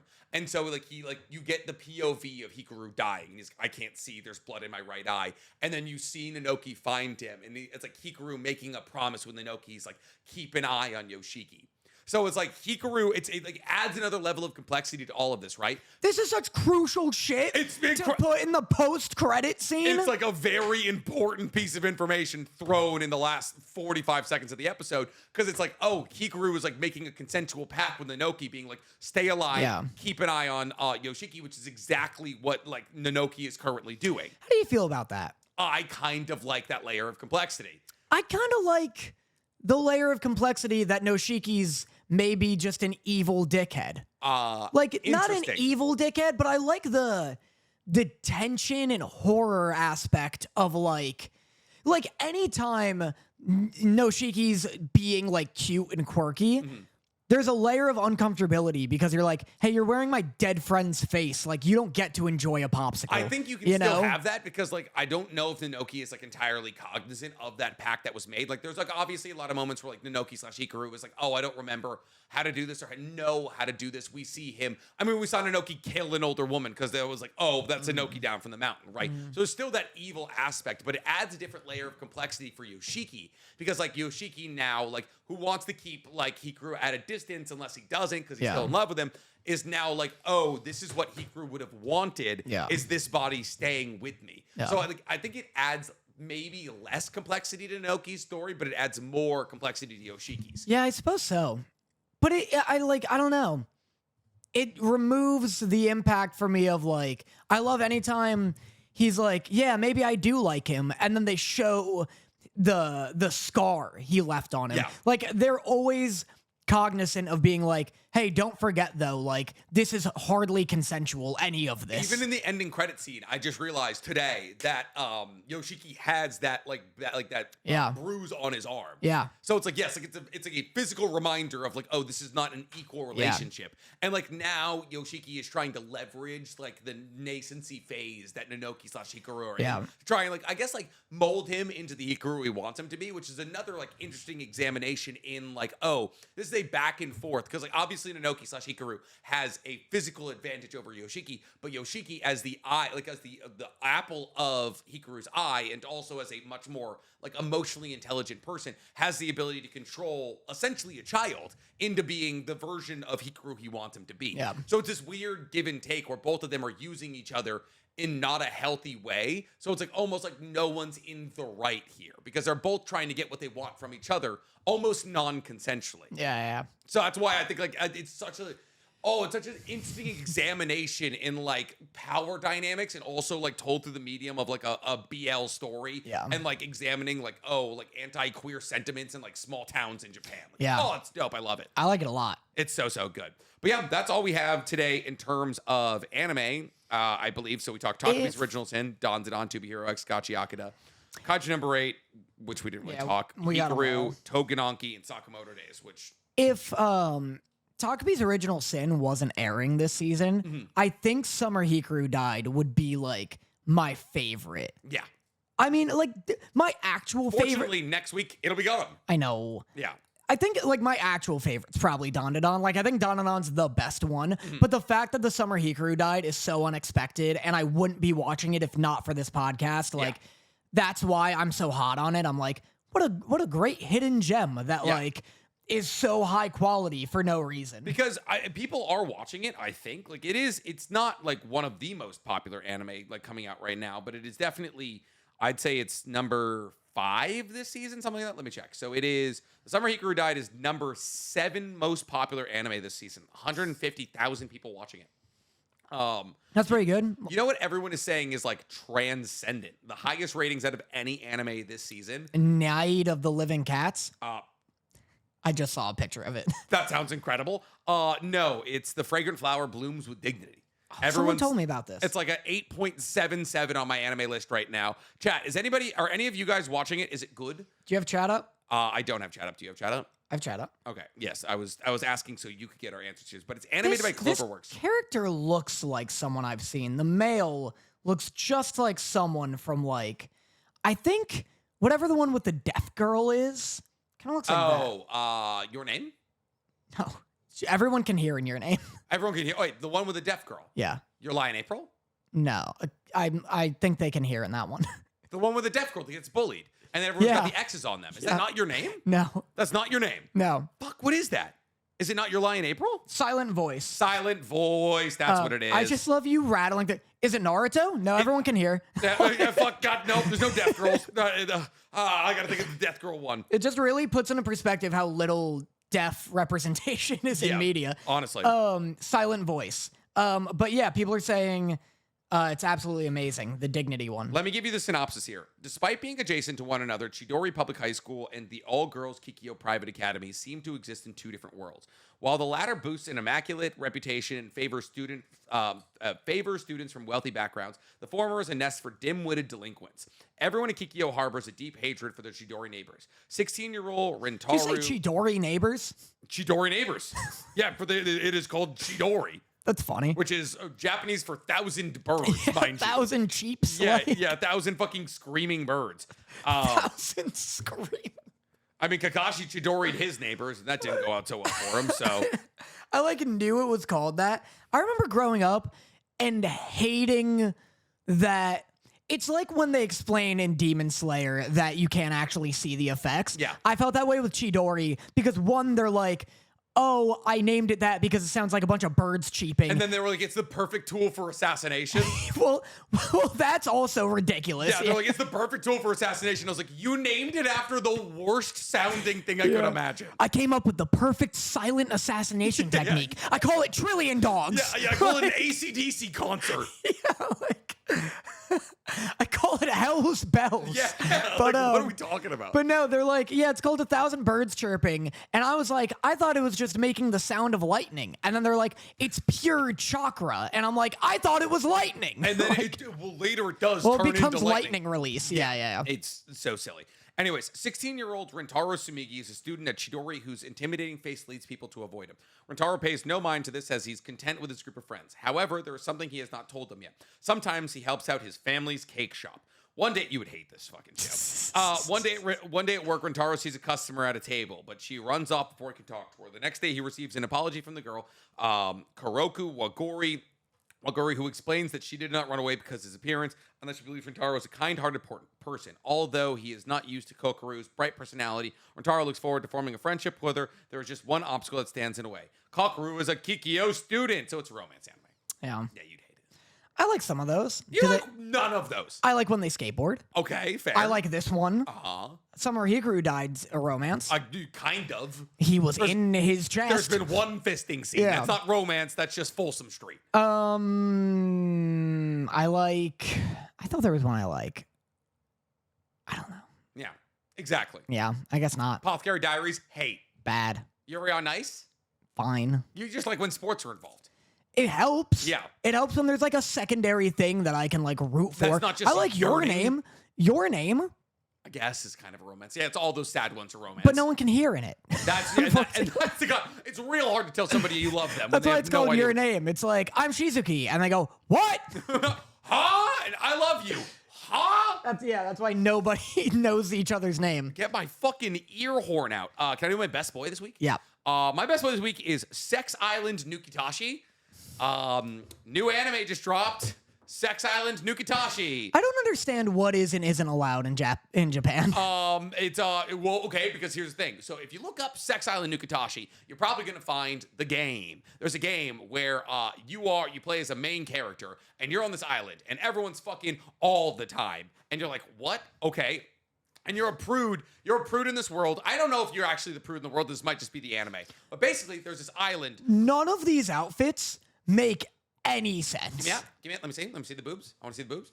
Oh, yeah. So this is from the anime. This is from the anime, which is animated objectively too well. It looks very pretty. Oh, yeah, it looks really, really good. And so the anime is actually pretty tame. And not like tame, but yeah, like not from what I'm looking so at. it's based off like a playable light novel game that is just porn, like full vaginas, full boobs, everything.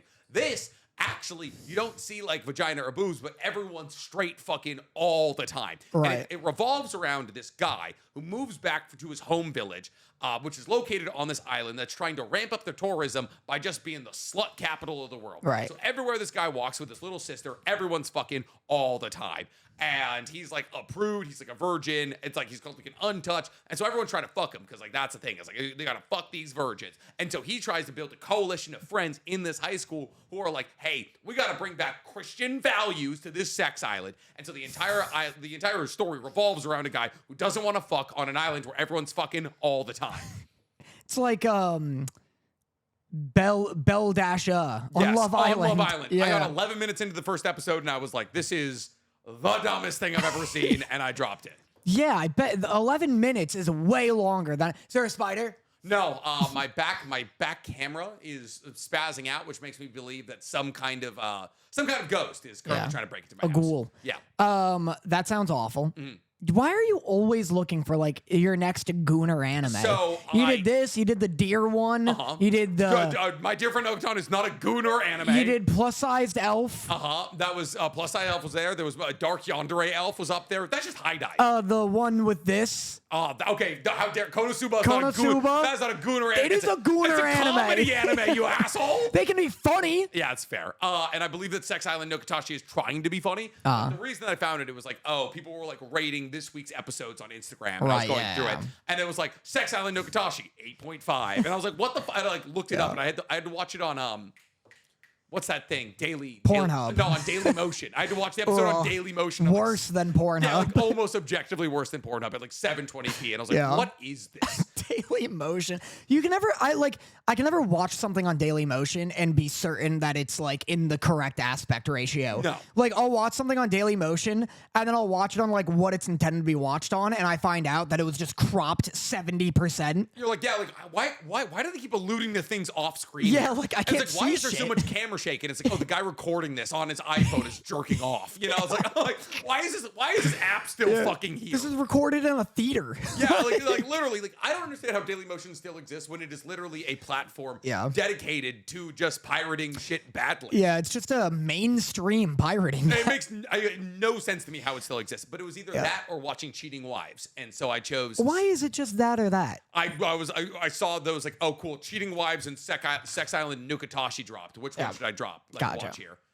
So I think this week I'm gonna try Cheating Wives. Okay. Yeah, I actually let's see if I can find where to watch Cheating Wives. I don't know what my best boy is. I guess San Diego Comic Con. Yikes! When you type in Cheating Wives, What do you get, Nick? What do you think the top autofill is? Bang? Cheating Wives near me, and then it's Cheating Wives Reddit, and then Cheating Wives Telegram. Good, good. Cheating Wives anime. Near me is crazy. Oh, it's actually, I'm sorry, it's called Drunk Cheating Wives. Jesus. Oh wait, no, it's actually that's an abbreviation. It's actually called Married Women's Lips Taste Like a Can of Chuya. So, yeah, that started airing July 1st. So there actually should be a couple of episodes for us to crack into. I love that people are abbreviating that to Drunk Cheating Wives. Yeah, It's not even close to the title. Married Women's Lips Taste Like a Can of Chuya. Married Women's Lips taste like Orangita or whatever it was called. Orangina? Orangina. Anime Where to Watch. Probably Dailymotion. Yeah, probably. God damn it. How dare they? Who's your best boy this week? I guess the Mighty Nine. Oh my God, it's on Prime. It's on Prime Video. That's fucking absurd. It's on Prime Video. Let's fucking go. I guess my best boy is the Mighty Nine. I gushed about that. I'm excited about it, like genuinely. Yeah. So Love that for you. Yeah. My flashback this week is that Infinity Castle Part 1 is not only out in Japan, but it became the fastest movie ever in Japan to earn 10 billion yen. wow. Did it in 8 days. Yeah, people are real hot on it. It's getting a lot of like hyperbolic praise. Okay.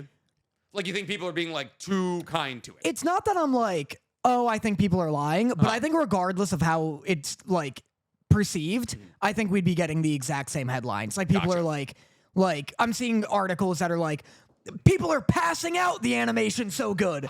And it's like, what? People are like, oh, I threw up in the movie theater because this horror movie was fuck off. No, you didn't. No, you didn't. No one's You passing out because you saw ate movie theater sushi, and now you're trying to not be embarrassed about it. Yeah, you had like a fucking like hot toddy in the middle of the summer and got too hot or something. Like, what do you mean you had a fucking white Russian before this movie in 4DX? That's why you threw up. It wasn't because the body horror and the immaculate was too much for you to deal with. Yeah, I saw I saw a thing that was like Demon Slayer has like what was it? I like sent it to you. It was like Demon Slayer has like a 10-second long sequence that has like 5,000 frames of animation in it. I saw that, yeah. And I was like, it's like physically impossible. It's just reckless. It's just like, even if that did happen, why the fuck was that a choice that was made? Well, just mathematically, it doesn't make sense because there's only 24 frames per second in a film. They could go above that, surely. Even if they did 60 in like a 1 minute sequence, like 60 times 60, that's not 360. Wait, no, that's not 3,600. Yeah, it's still not 5,000. Yeah. Like, So and they'd then, have to and then bump up to above, like 100 frames per second. well, and then above that, you don't even like perceive. Yeah, anything above like 80, you barely perceive. Yeah. So it's like, I either don't believe you or someone's literally burning cash at UFO table. Yeah, or like for some reason, Adderall finally became legal in Japan, and like one of the animators was like, you know what? Yeah. I love this shit. So it's just like a bunch of stuff that like I bet the movie's really good. And I remember when like Mugen Train came out, I was also like, a fucking like shonen anime movie is like this good? No way. And then it was arguably like the only good anime movie I've seen. Do you know Mugen Train's the highest grossing movie ever in Japan? I believe that. Yeah. It's because I mean genuinely like I love a couple of the Miyazaki movies. I love Ponyo, I love Princess Mononoke, I love Howls. Yeah. Those are great. And I love Your Name. Like, Your Name's one of the best movies I've ever seen. Yeah, besides not being able to hear it. Yeah, except for all, like, the death propaganda. I was, like, on this soapbox for years of being like, oh, movies based on shonen anime are all bad, and at best, they're mid. Yeah. Because that's all I'd seen. Well, they're all non-canon bullshit. Yeah, all the Naruto movies are bad.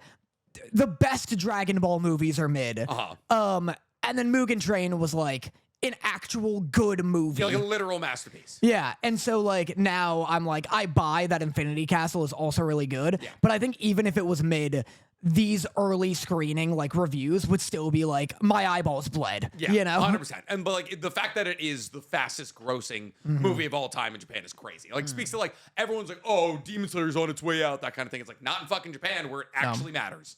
No, people are hyped on it. Yeah. Do you have any news for me? Came out that Avatar trailer we didn't watch. Oh shit.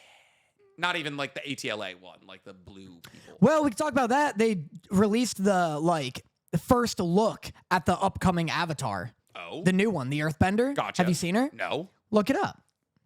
Okay. Look up new Avatar. She's missing a leg. New what? So if you see one without a leg, that's her. Wait, she has a peg leg. She has a peg leg? Yeah. I feel like if there's one man, if there's one kind of bender you could be without a leg, what would you want to be? Either water or earth. Probably, yeah, water or earth. Because you're not making a water leg, though, I feel like. Ice.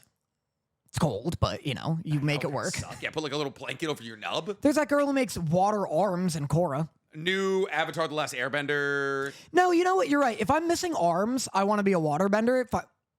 Is it the little girl? Yeah. With the peg leg? Yeah. With a huge cat? Yeah, with a big lemur cat. Oh, I'm sure people are going to be super stoked about her being melanated and also technically handicapped. That's going to be, I'm sure the discourse is going to be absolutely sick in regards to that.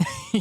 I'm super stoked. True. People were really cool with Korra just being a woman. So this will be. So now that it's like a dark-skinned woman with like one leg, I'm sure, the internet's going to be super cool about this. The design is sick. I love the cat. Briefly, because I was talking to Daniel about this. I also like the cat. What was your note? Who is Daniel something dragon or some shit? You had a note on Instagram.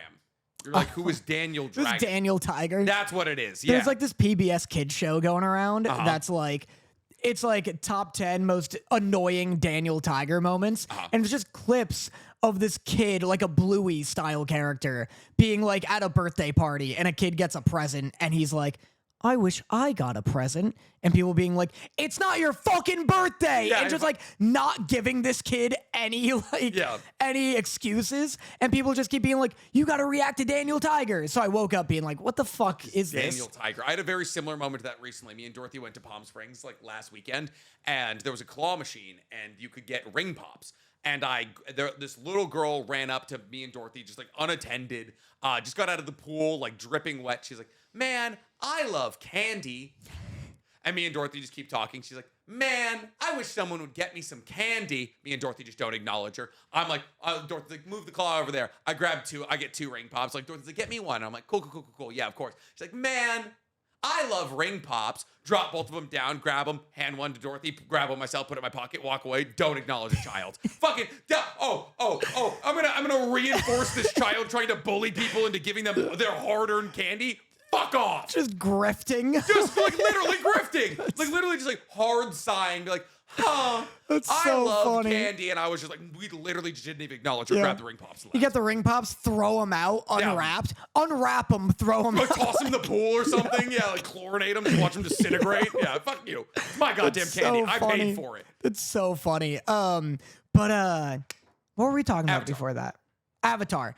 Yeah, well, I was briefly talking with Daniel, and I was like, I'm surprised it's not a rock leg.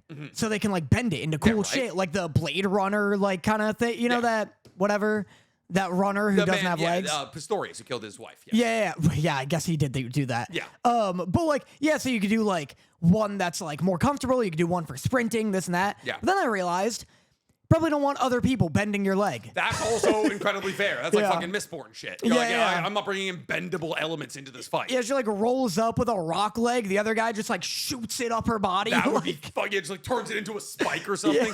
Honestly, Firebender wouldn't be bad to like not have a leg because they can fly. Like a little rocket. Yeah, but you can fly with legs too. So it's not like even. But like she could like have like one leg on hover, you know? But you still you'd have to be bending 100% of the time or get a real prosthetic. That is fair. I think a peg leg is probably better than bending 100% of the time. Yeah, so either like a little Bunsen burner just like torching all the grass everywhere she goes. Like, where's the Avatar? I don't know. Where's the local wildfire?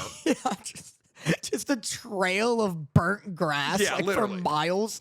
But yeah, so that's my Best Boys. yeah. The new Avatar looks cool. Comes out in 2027. I'll be dead I'll be by dead then. Like, I don't release things. If it's 2 years away, don't release it. I know. Don't show me that shit. Don't get my hype up. That being said, I have a real good like ability to forget that I've been told things. And That's like, in fair. 2027, when we're 85, they'll be like, "Hey, new Avatar just dropped." Yeah, I'll be excited about so many other things in between that by the time it rolls around, I'm like, what? Oh my God. Yeah, we'll react to it with Michaela, and she'll be like, "Could have been me," and it'll be like, "Could have been you," and then we'll all get upset about it together. Yeah. All right, that brings us to our favorite part of the episode, Love Letters, where we pull our live audience to ask us a question that we answer here live on the podcast. So if you guys want to hang out with me and Danny mid-podcast, get the podcast 2 days earlier, get access to 2 additional hours of Nick and Danny content a month, or just get to ask us questions live that we answer here, you can join the Patreon for $4.99 a month.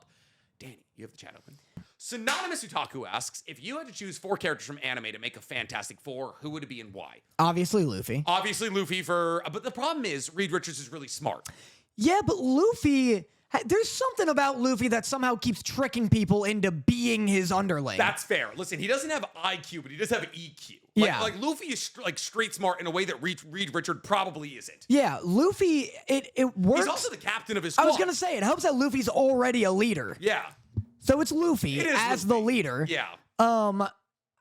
You wanted to do Invisigirl from My Hero for Sue Storm. I just feel like that's not exciting to anyone. That's not an exciting answer. But like it's just like objectively like, oh cool, there's an invisible girl in anime. We should probably choose the invisible girl to play the invisible woman. Yeah, I think it should be Shao Tucker. Yeah, because he makes girls disappear. Is that why? Is that what you want? Just like the idea of like missing the props. Yeah, just like fucking, just like I think it's probably Haru from Beastars. He would bring a lot. She brings a lot to the squad. Yeah, for sure. yeah. Like who else is vaguely invisible? I mean, like there's like ninjas in Naruto who can go invisible, but like how about force fields? Does anyone do a force field? Pain? I mean, like no. Almighty push? There's kind of, but like there is like force fields all throughout anime. It's Invisigirl, Danny. Yeah, I guess it's Invisigirl. Though if you want to get contentious, like actually have to argue for something, like who's playing the thing? Yeah. Who's got rock-based abilities in anime? Either who has rock-based abilities or who's just a big freak. Toph in a rock suit? Toph in a rock suit works. Alphonse is the thing. Alphonse is pretty good for the thing because he's like also living a torturous existence where he's like, my material is not good. Yeah. Alphonse is the thing is pretty good. I don't know if we're getting better than Alphonse. I like that because also like he like really can't be injured on account of the fact like if his blood seal isn't broken, he's good. Yeah. And then last but not least, the Human Torch is incredibly easy. Is it? In that there's a lot of options. It's just like which one is the right one. People are saying Ace. I feel like that's pretty good. Yeah. Because like, well, is the Human Torch's body made out of fire or does he just light himself on fire? He lights himself on fire. Because that thing is like Ace's body is fire. Yeah? Because he's a Logia type. Okay. So like because he's a Logia type, he's like whatever his body is like. He's like whatever his body's made out of whatever he's like named after. Yeah. Basically. So he would be good. Bakugo's good. Dobby's good. What's Dobby's brother? No. I almost said Shao Tucker. Yeah. He's on there. I'm telling you right now. He's on there. He's on the team.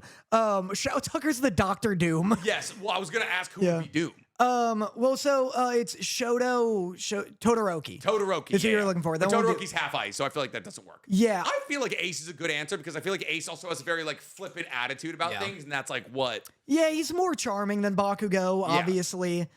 I like the way Bakugo flies. Does Ace fly? Ace, I don't know if I've ever seen Ace fly. He should be able to, but I don't know if I've ever seen him do it. You want to do Dr. Doom? Dr. Doom would be, he's got to be smart. He's got to be smart. Lightning powers are a plus, but not a must. Uh-huh. Smart, lightning powers, evil. Evil adjacent. Who's evil in the sense, because Dr. Doom's always trying to like start a new country. Yeah. He's like Lex Luthor if he cosplayed as a metal skeleton. Yeah. So who's like that vibe? Lelouch? Lelouch? Lelouch is like actually absolutely trying to start another country. He's like trying to like destroy like the current, he's trying to like make new Britannia. Yeah. Lelouch wouldn't be a bad Dr. Doom. He's also like massively intelligent and always manipulating people into doing the things that he wants. But Light Yagami? Light Yagami is like trying to make like the Holy Land. Light Yagami with a gun? Light Yagami with a mask? Light Yagami should have been wearing a mask. In a world where people can see who you are with their fucking Shinigami eyes, the fact that he wasn't wearing a mask was kind of crazy. I like either Lelouch or Light as Dr. Doom. I like that. And then I think the Silver Surfer is like, I want to say Gojo, because what's fun about Silver Surfer is that he is so out of the Fantastic Four's league. Like, also, like, ridiculously powerful and still works for another guy. Yeah, unbelievably powerful, works for a different guy, and the Fantastic Four never really, like, beat him. They can only ever convince him to stop fighting him or fighting them. And fight against, like, Galactus, maybe. Yeah, so I was like, Gojo, but who's someone who, like, is evil that would turn on his boss, you know? Nagato? Kind of, because Yeah. like Nagato is like a pretty good comparison there, because like Nagato technically works for Obito. Nagato does a heel turn against Obito at the end, like by reviving all of Konoha and like not trying to kill Naruto. And then also like Naruto doesn't really beat Nagato; he just convinces him to kill himself. Right. I feel like it's Nagato. Yeah, I guess so. Yeah, because then he kills himself. Yeah. The Silver Surfer. And then all the Galactus time. is like, I don't know, whatever world-eating fucking broken anime character that like Madoka. Yeah. Galactus Madoka. is Madoka. That's the sign-off right there. It's a baby. Walper snatched or whatever. The Walpurgisnacht. Yeah, that's what it is. All right, guys, that's all we got this week. Thank you so much for checking in for another episode of Otakus Anonymous. We love you so much, and we will see you on the next one. Bye.